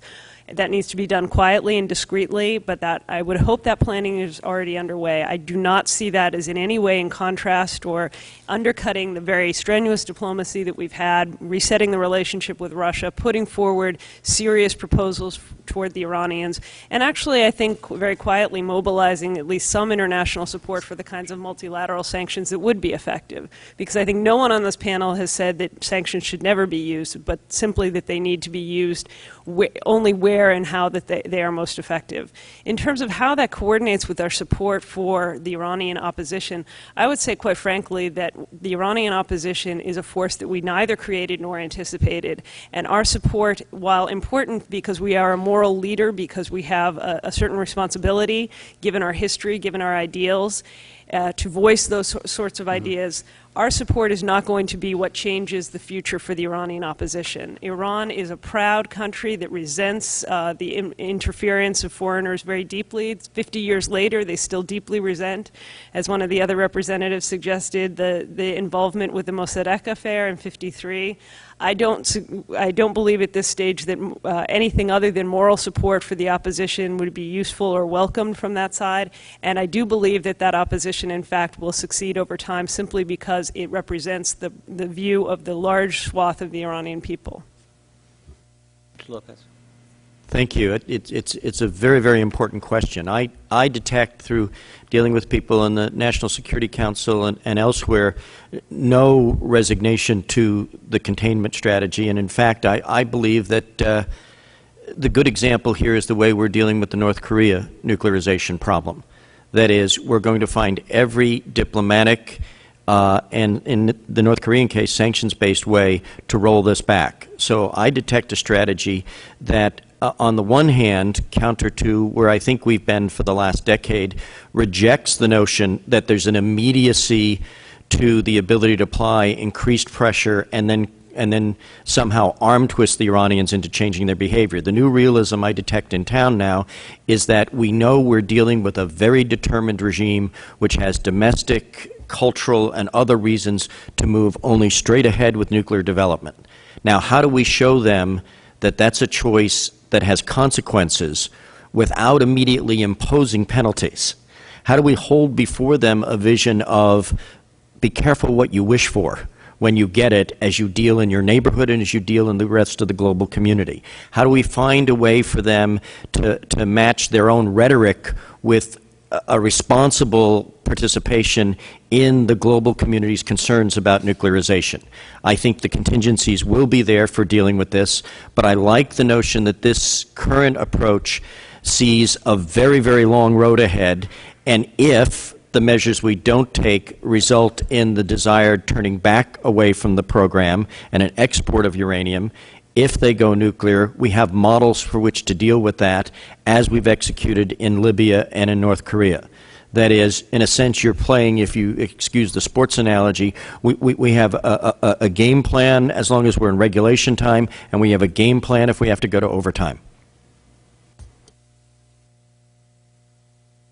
I don't have much to add except that containment is the end of the process and we're still at the beginning. Well, I think, first of all, you have to understand, it's perfectly logical for Iran to be pursuing nuclear weapons. They're surrounded by other nuclear powers. And they're at a level of sophistication and capability which allows them to achieve a nuclear capability. If Barack Obama or George W. Bush were elected president of Iran, they would be pursuing a nuclear capability. Any leader in that geopolitical context would be. The question is, how can you, first of all, move toward a regime that's not threatening its neighbors ideologically or in others so that people are more relaxed about it, and secondly, create incentives and disincentives that persuade them that a nuclear capability is not in their interest. We've already seen North Korea cross a nuclear threshold, and the current policies are to roll it back. And there are fairly massive sanctions that are in place, and also some fairly substantial inducements that are being offered to try to roll that back. So Iran crossing the nuclear threshold is not necessarily the end of the world, and it doesn't mean even if it happens that you're going to live with it indefinitely or try to live with it indefinitely. One of the reasons for, as I've said, for substantial and mounting sanctions against Iran is to persuade other countries they don't want to do the same thing. And so keeping Iran in its pariah status, even if it achieved nuclear weapons or nuclear capability, would be sound policy, in my judgment. So I don't think we should see an absolute deadline here. That said, we're not going to physically prevent Iran from getting nuclear weapons by anything short of invasion and occupation. Bombing might delay it, but not indefinitely. Therefore, we're going to have to continue to pursue a track which involves mounting sanctions, continued engagement, and international solidarity in an effort to arrest, slow, or eventually, if necessary, roll back this program. Thank you. Mr. Lutkemeyer. Thank you, Mr. Chairman, and thank the witnesses for their testimony. It's been very compelling. I happened to have the opportunity to go to Israel back in August, and we met with our group, both Democrats and Republicans, met with the leadership both there in Israel as well as Palestine. And they were adamant in their analysis of the situation that Iran would have the nuclear capability by the end of the year.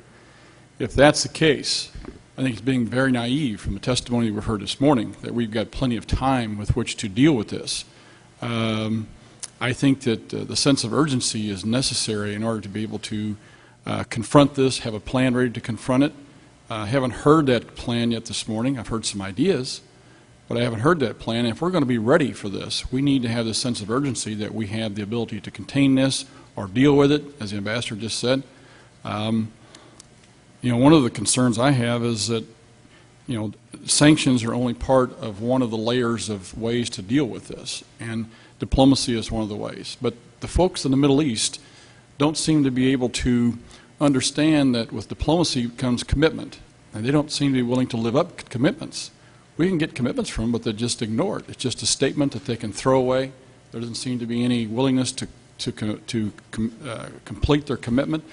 And so in that light, knowing we have a sense of urgency, knowing we have a difficult group to deal with, knowing that they probably, if don't have it already, will have very, very, very shortly nuclear capabilities, where do we need to go with our sanctions and our diplomatic efforts?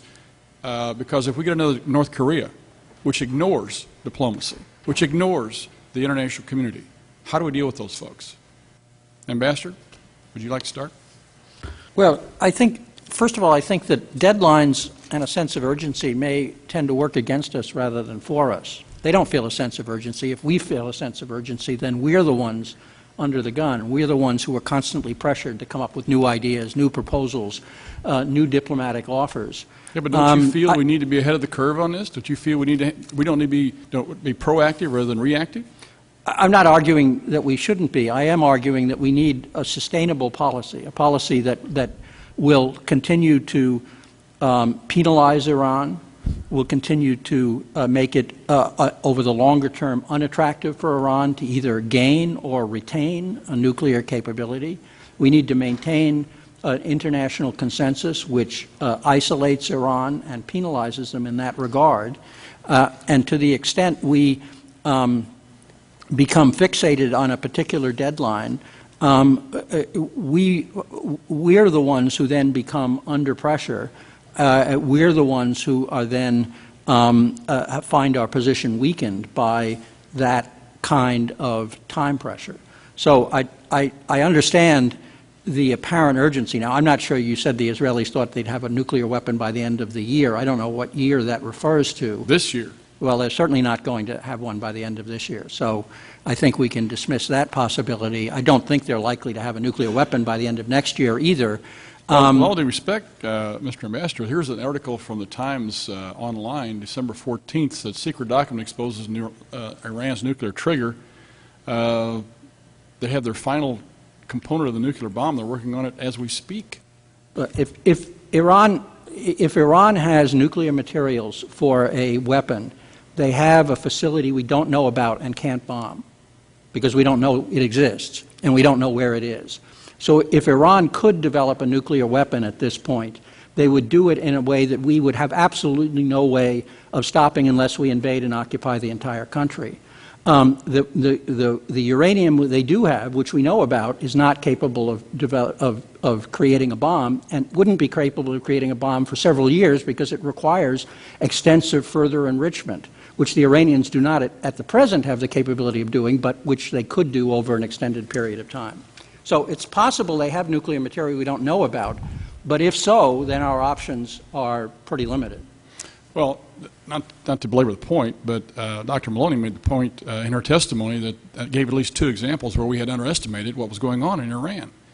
And to me, if we've already underestimated twice, it would seem logical that it's very possible we underestimated them again. And this, when you're dealing with a nuclear bomb and a regime such as that, to underestimate those folks is very, very dangerous.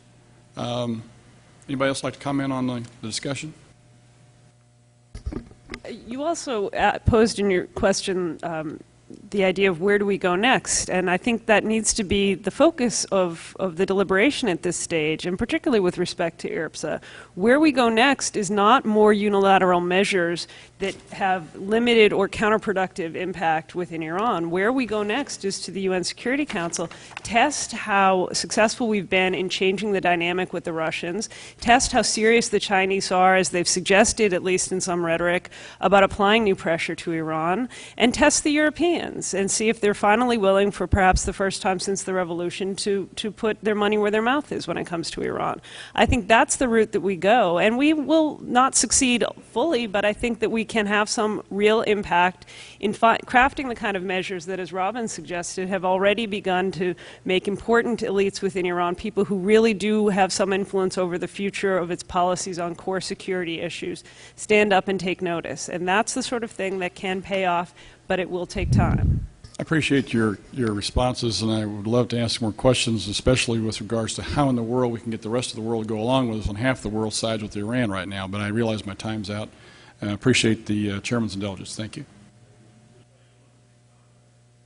I just have one brief thought. Implicit in your statement is some knowledge that we have about where Iran is. And the bottom line is, if you think we knew too little about what was going on in Iraq, try Iran. We know even less. And that's a sobering reality when it comes to figuring out down the road. But I will also say that if you thought Iraq was a complicated war, try Iran. That the military option is not just an issue of using strategic bombing of suspected targets, which would clearly backfire and clearly galvanize the population around the regime, however much they hate it.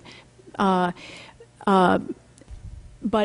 would, because of the nature of conflict and our own deployment of troops in both neighboring Iraq and Afghanistan, force the United States to engage in something that was far broader and would look like an open-ended war with Iran. So I think that when we talk about these options, yes, sanctions are frustrating, that the military option is one that is so costly, and we make such assumptions about being able to go in and it having some impact, that could be, in many ways, the worst thing to do, because it would also encourage people to think they need the bomb to protect themselves. Thank you. Mr. Lukemeyer, I can offer 2 things. You weren't yet a member of this committee last session when we had a hearing on wargaming, of just what would be entailed in having a military response and what would be the ramifications. So the committee staff would be more than willing to make those materials available for you if you think they're useful at all, the testimony of the various witnesses on that. And I think there were graphs and charts and all of that. The other thing is that you might find it useful, although I suspect we're a little late for the vote today, you might find it useful if we can arrange for the Intelligence Committee to give you a briefing on what it is that we do know. I mean, I think everybody acknowledges we don't know everything on that, but it's just as dangerous to overestimate their capacity as it is to underestimate that. And if you want to arrange that directly, it's fine. If we can be helpful in that, we'll certainly try to do that with you. Thank you, Mr. Chairman. You're welcome. Do you have any more questions? Yeah. Go right ahead. Mr. Flake.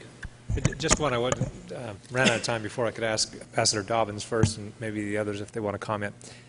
With regard to, and I think all of you in your statements have mentioned the advisability, if we are going to move down the sanctions route, economic sanctions route, of international cooperation and getting our allies on board. Does it make it more difficult or do we help by leading, imposing our own unilateral sanctions? And there may be a mix of both, I understand. But let's take today's action in the House with URPSA. Does this complicate the likelihood of getting our international allies on board on other, perhaps more effective sanctions or some variant of these sanctions? How does that impact us moving ahead?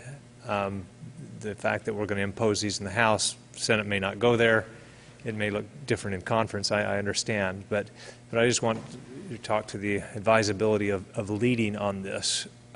Is it something that our international partners are looking for our guidance on, or is it more useful, and I tend to think, and I want to see if you agree, to move in concert with them?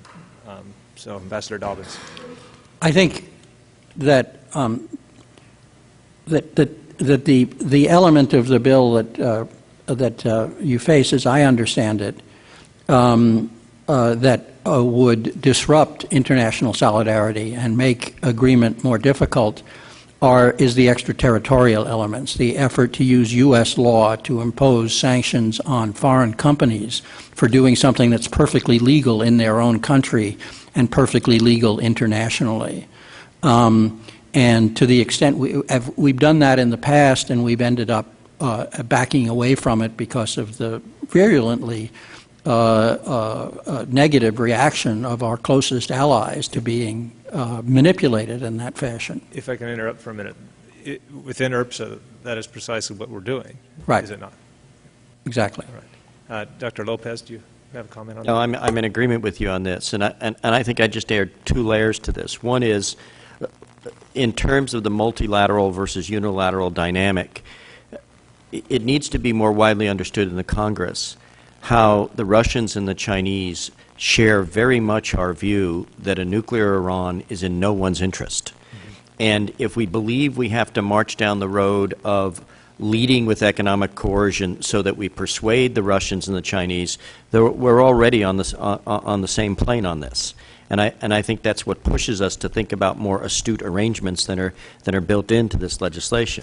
Secondly, I believe we have a new era of good feeling around the Security Council table that's been hard-earned over the last 2 years, and that concerns, particularly in this town, that the Security Council is either inept or the environment is not right there for us.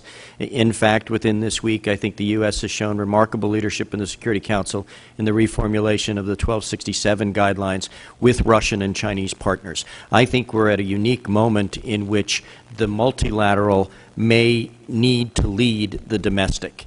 And we'd be much better off in a technical sense saying the United States has in its holster, if you will, a set of punishing sanctions, but because our highest order priority is changing Iranian behavior in concert with its region and in concert with the globe, we're keeping that powder dry.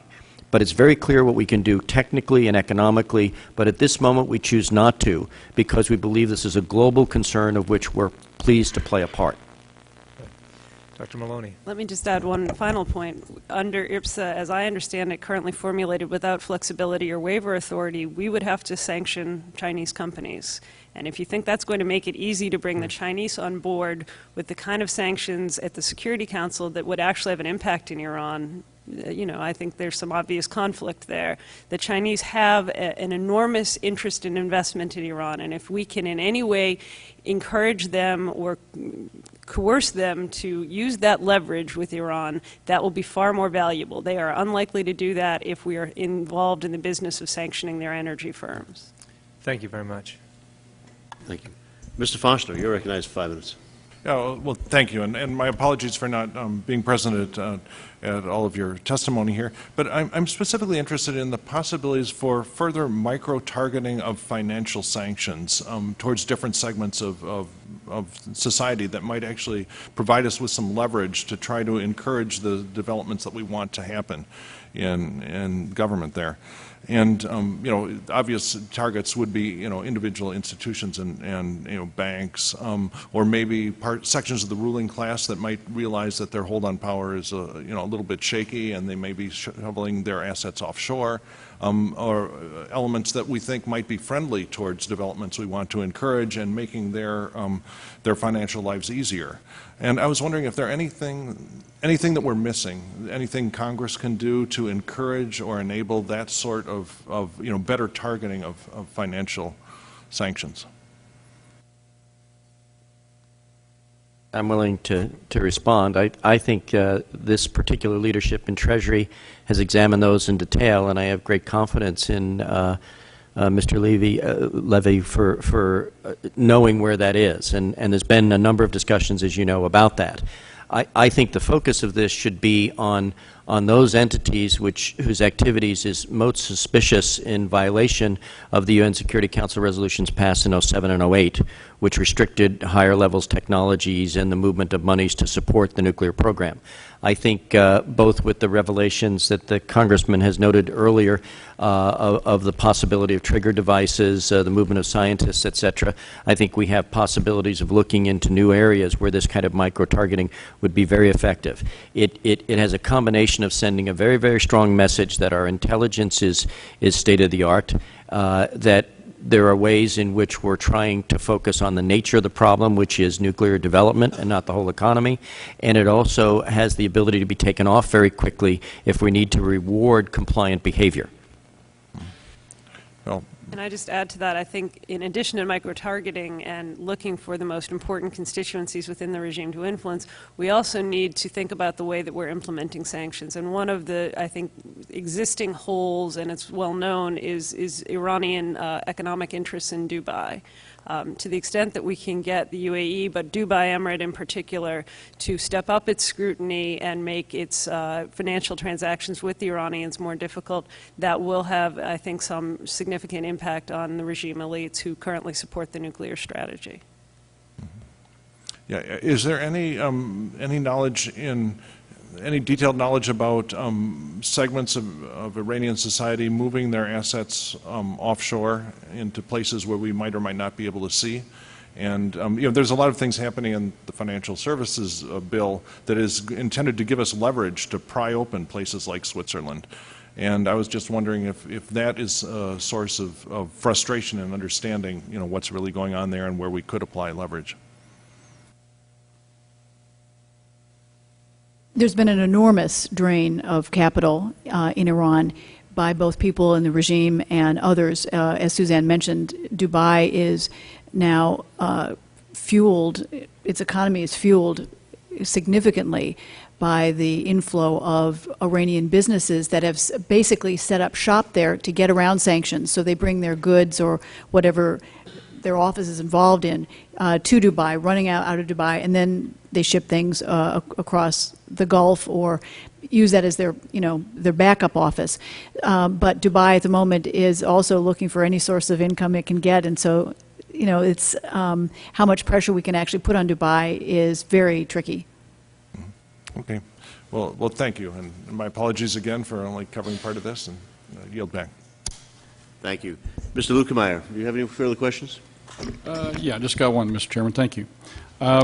We've talked about the opposition many times. How strong is the opposition? How well organized is it? Where do you feel that it's going to grow to?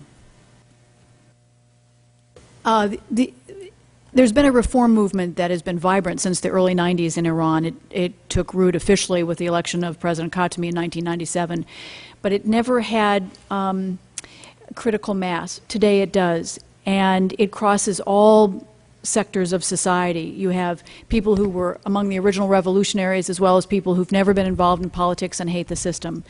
It has, all aspects of societal life. When you see, as I had some of the slides I think before you arrived, of women old and young, you have taxi drivers as well as professionals. This is something where everyone's been affected. And I know we talk a lot about the Revolutionary Guards and kind of lump them together, but one of the things you need to remember is that even within the military, including the Revolutionary Guards, there is dissent. In 1997, the Iranian polls found that 84% of the Revolutionary Guards voted for President Khatami, the reform president, that every young man has to do service in the military, and many opt to do the Revolutionary Guards because their training is better, it helps get them entry to university, and most of all because they get off at 2:30 in the afternoon, and then the young men can go off and get a second job, as many young men have to do to support their families in this bad economy. And so we need to be very careful in looking at lumping any sector of society in one basket. There are even confirmable reports that from some of the housing compounds from the Revolutionary Guards, there were people shouting from the rooftops at night, you know, Allahu Akbar and down with the system and so forth. What percentage of the people do you believe either belong to or strongly support these efforts? I would be dishonest if I told you I had an exact number, but I think that there are vast numbers, you know, who either support the opposition, are disillusioned with the regime because of their treatment of Iranian society over the last 6 months. Do I think it's the majority? I can't honestly tell you, but I think that to brave the kind of repercussions, whether it's going to jail, facing torture, potential rape, and that people still get out on the streets, still engage in civil disobedience in very imaginative ways, is stunning, and there's nothing like it anyplace else in the world today. Okay, if you made an excellent point with regards to if some of the sanctions that we put on them would hurt the people in this group, and they're very you know, politically oriented toward their own world and very defensive and very protective of it. What do you think, if we could have them write our policy, what would they like to see us do to hurt the regime and yet be able not to hurt their people? What do you think suggestions would be from them? Well, as I tried to suggest earlier, I think that the one common denominator among all three layers or categories of activism is a desire to see the regime pay the price. The specific individuals, the Revolutionary Guard leadership, the Basij, the head of the young religious vigilantes, but they also know that there are lots of little loopholes, so that in the case of an individual who may be sanctioned, his kid may be in Europe in school. That, you know, there are the head of household may be affected by the limitations, but it doesn't affect their broader life and the ability of them to generate, you know, players in society down the road. So they're interested in seeing us support human rights issues, give greater attention, acknowledge what's happening without saying, you know, we're going to allocate $400 million to support the Iranian opposition. That's not what they're looking for. In fact, they don't want any American money for fear that it will taint them. Okay, very good. Thank you very much. Thank you, Mr. Chairman. Thank you, Mr. Flake. I had one other question. Dr. Wright had mentioned, and others have mentioned, the more effective sanctions or efforts to disrupt the regime or impact them have been financial and banking regulations. OFAC, or Office of Foreign Assets Control, currently does that. Do they need any more authorization or authority from Congress to do things that they aren't doing now?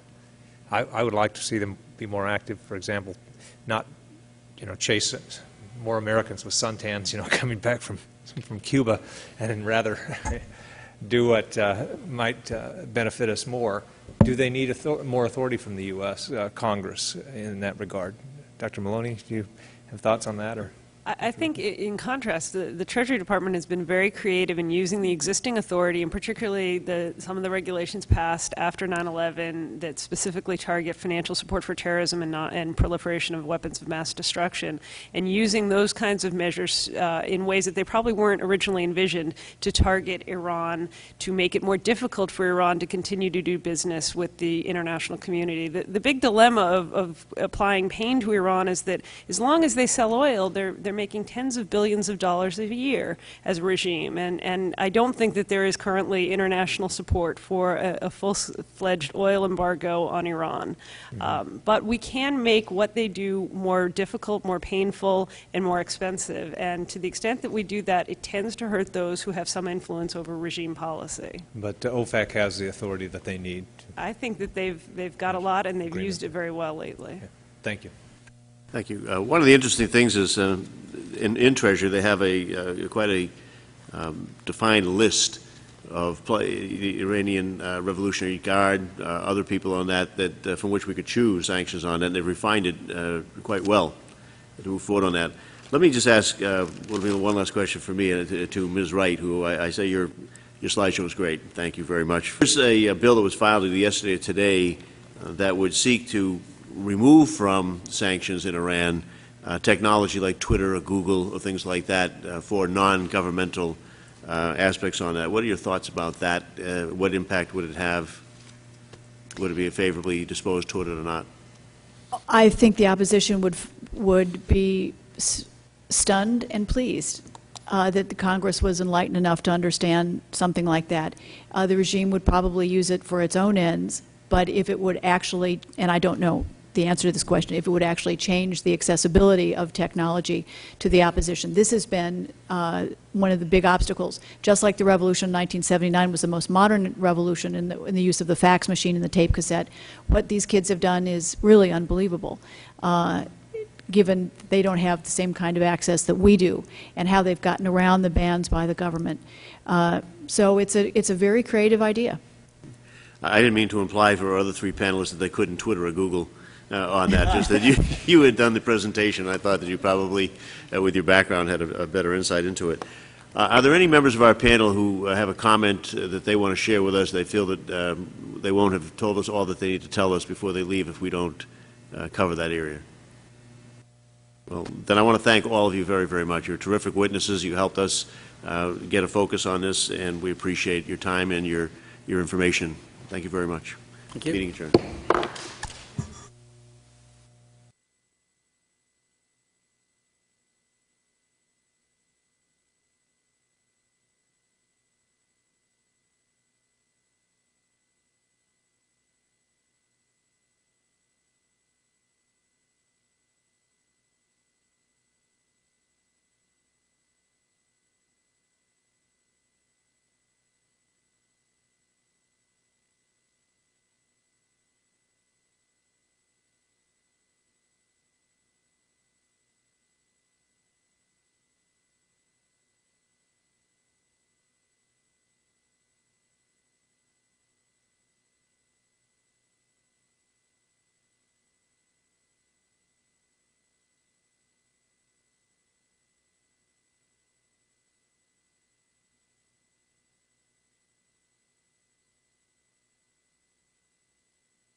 It just sounds kind of weird. Why? I mean, I bet I could set him on the right path to becoming a gentleman. Just when you get home, don't make him rub lotion on your feet.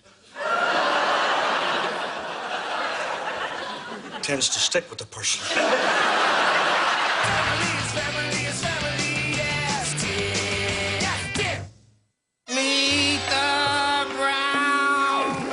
Mr. Brown! Clara, I'm trying to do some Yoda. Meet the Browns. See brand new episodes tomorrow at 10. Only on TBS. Very funny. Brought to you by Old Navy. Lying here dreaming, nothing much has changed with season except time just waiting. Because a bathroom can be more than just a bathroom. Other experts agree, or disagree, I should say, on how close Iran is to developing a bomb. Also, many of them agree that any military strike on facilities would likely only delay development by 1 or 2 years and cause other repercussions. There's considerable disagreement and debate on the value, effect, nature, impact, or usefulness of sanctions. Arguably, sanctions should be used to support, not replace, diplomatic efforts. Should Iran delay negotiations, or if the negotiations should fail, then many feel that a strong multilateral sanctions by the international community would be in order if they were targeted and effective in that regard. But now, with respect to the Iran Refined Petroleum Sanctions Act of 2009, which the House will be considering this week, personally, I have considerable concerns. The hardliners are in some disarray presently. New sanctions could allow them to consolidate their hold on power and get bolstered support from the Iranian people. Sanctions could heighten support for Mr. Ahmadinejad out of some nationalistic feeling or resentment for how devastating the effect of sanctions might be on the civilian population. It's notable that the two main opposition leaders have spoken against imposition of sanctions, particularly with regard to refined petroleum products. The restriction on oil products, refined oil products, could probably be assumed to affect the poor and the middle class in Iran, but it's unlikely that the elites and the Guard in particular would be deprived of the use of any gasoline or other refined products that would come in fact, might control any market that existed in them.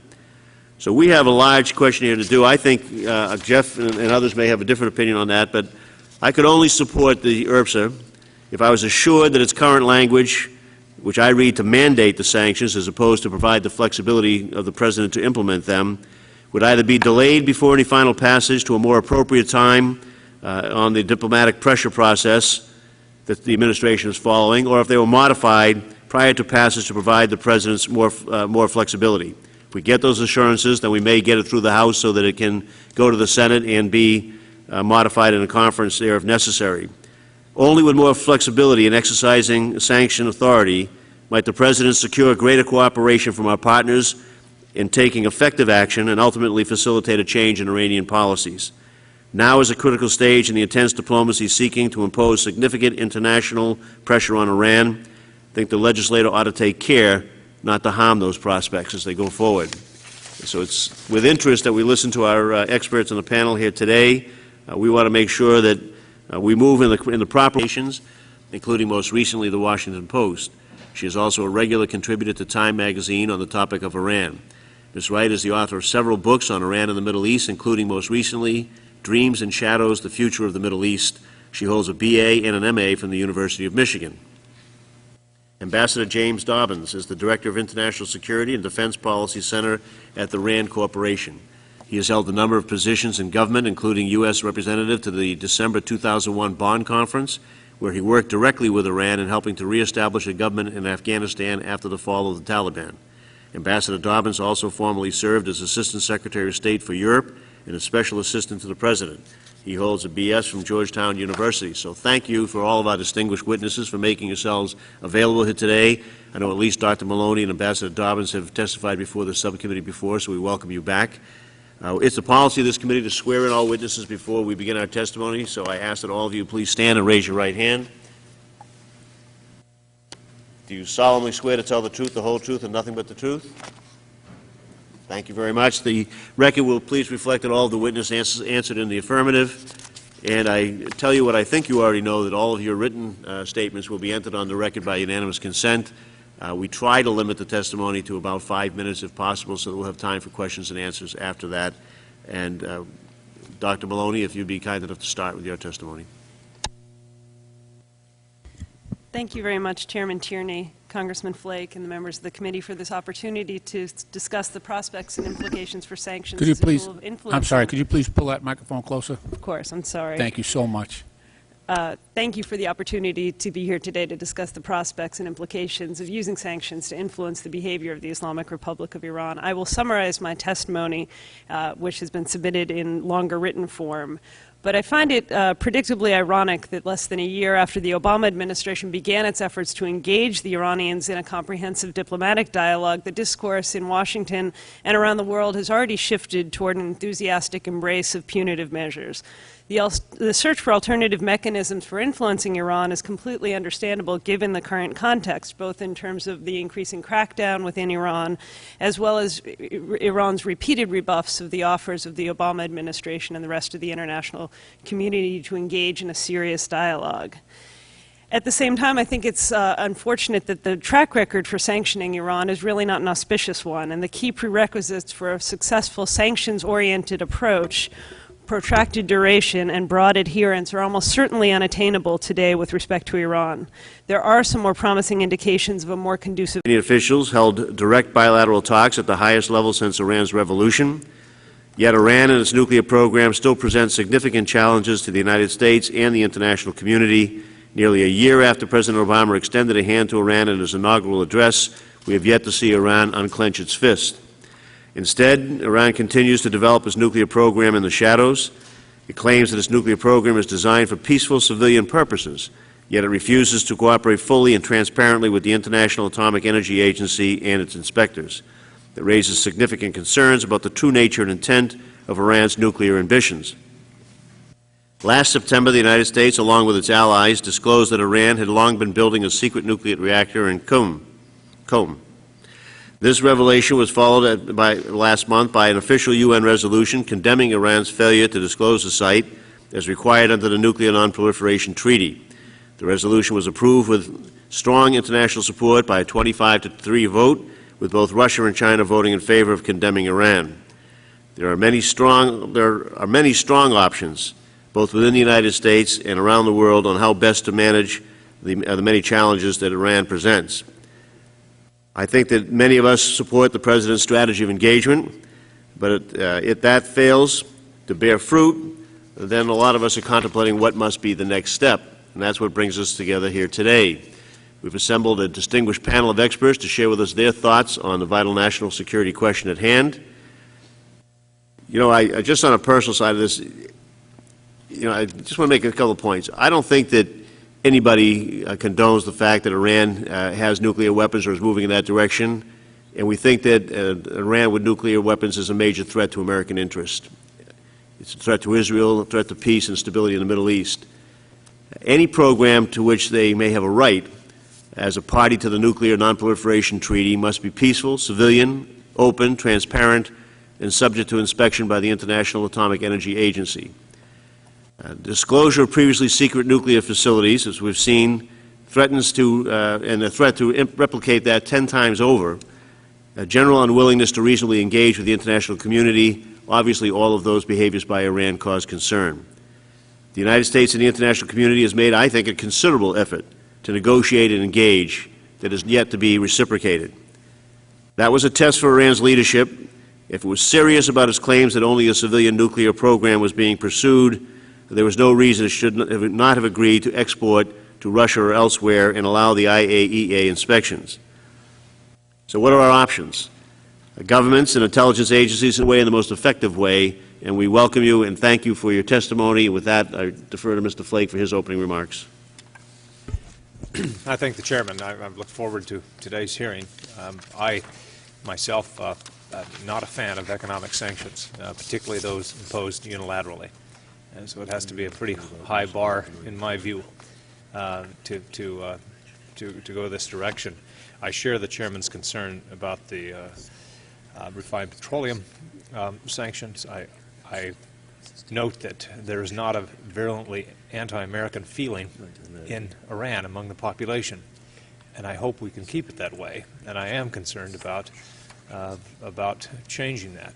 I think that we can all agree, and reading your testimony, I think we all agree that these sanctions will only be really effective if they're multilateral, if we convince our international partners to come with us. My concern is, and my questions will be surrounding whether or not moving ahead on a unilateral basis is more likely to bring our partners along, or if simply giving the President more flexibility in this regard would be a better option. I hear all the time we're simply leading on this, we're simply expressing our feelings. This doesn't tie the hands of the administration, but sometimes you don't start that way, but within months or the next year, you are tying the hands of the administration, and I would point to Cuba as a perfect example. When you have the Helms-Burton Act and other legislation, the President's hands are tied. There are very severe limits on what the President can do in response to action on the part of the Cubans or in any other direction. And so while this may not start out as an attempt to tie the President's hands, it may quickly evolve into something that does, and that concerns me as well. So thank you all for being here, and I look forward to the testimony. Thank you very much. And ask for unanimous consent to enter into the record the Deputy Secretary of State's letter to Senator Kerry, the Chairman of the Committee on Foreign Relations in the United States Senate, on this issue. Basically, the letter indicates that he's following up with a conversation that James Steinberg, the Deputy Secretary, had with John Kerry, the Chairman of the Senate Committee, regarding Iran and possible sanctions legislation to be taken up in the Senate, and that bill, S-2799, is very close to the URPSA bill that we're looking at here. The administration shares the Congress's concerns on Iran and its nuclear program and the need to take decisive action. One of the top national security priorities for the Obama administration is to deny Iran a nuclear weapons capability. As we discussed, we are pursuing this objective through a dual-track strategy of engagement and pressure. We are engaged in intensive multilateral efforts to develop pressure track measures now. It is in the spirit of these shared objectives that I write to express my concern about the timing and content of this legislation. As I testified before the Congress in October, it is our hope that any legislative initiative would preserve the maximum and maximize the President's flexibility, secure greater cooperation from our partners in taking effective action, and ultimately facilitate a change in Iranian policies. However, we are entering a critical period of intense diplomacy to impose significant international pressures on Iran. This requires that we keep the focus on Iran. At this juncture, I am concerned that this legislation in its current form might weaken rather than strengthen international unity and support for our efforts. In addition to the timing, we have serious substantive concerns, including the lack of flexibility, inefficient monetary thresholds and penalty levels, and blacklisting that could cause unintended foreign policy consequences. I have asked the Department staff to prepare for and discuss with your staff revisions that could address these concerns on timing and content, and I'm hopeful that we can work together to achieve our common goals. I hope the consideration of the bill will be delayed to the new year so as not to undermine the administration's diplomacy at this critical juncture, and I look forward to working together to achieve our common goals, and I will stay in close contact with you as the diplomatic efforts proceed. James Steinberg, the Deputy Secretary of State, and I ask that it be entered in the record with unanimous consent. So ordered. Now we'll receive our testimony from the panel before us today.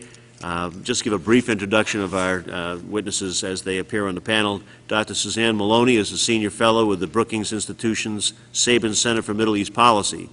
Her work there focuses primarily on Iran and also on other Persian Gulf security and energy issues. From 2005 to 2007, Dr. Maloney served on the staff of the State Department's Office of Policy Planning. She has previously held positions with the Council on Foreign Relations and the ExxonMobil Corporation. Dr. Maloney holds a Ph.D. from the Fletcher School of Law and Diplomacy at Tufts University. Dr. George Lopez currently serves as a senior fellow at the United States Institute of Peace, where he focuses on international sanctions and post-sanctions economies. He is also professor and chair at the Kroc Institute for International Peace Studies at the University of Notre Dame, where he has taught since 1986. Dr. Lopez has published several books on the implementation of international sanctions, arms embargoes, and other non-military means of countering terrorism. Dr. Lopez holds a Ph.D. from Syracuse University. Ms. Robin Wright also currently serves as a senior fellow at the United States Institute of Peace, where she focuses on Iran, the Middle East, and the broader Islamic world. Ms. Wright has reported from more than 140 countries on 6 continents for a wide range of publications.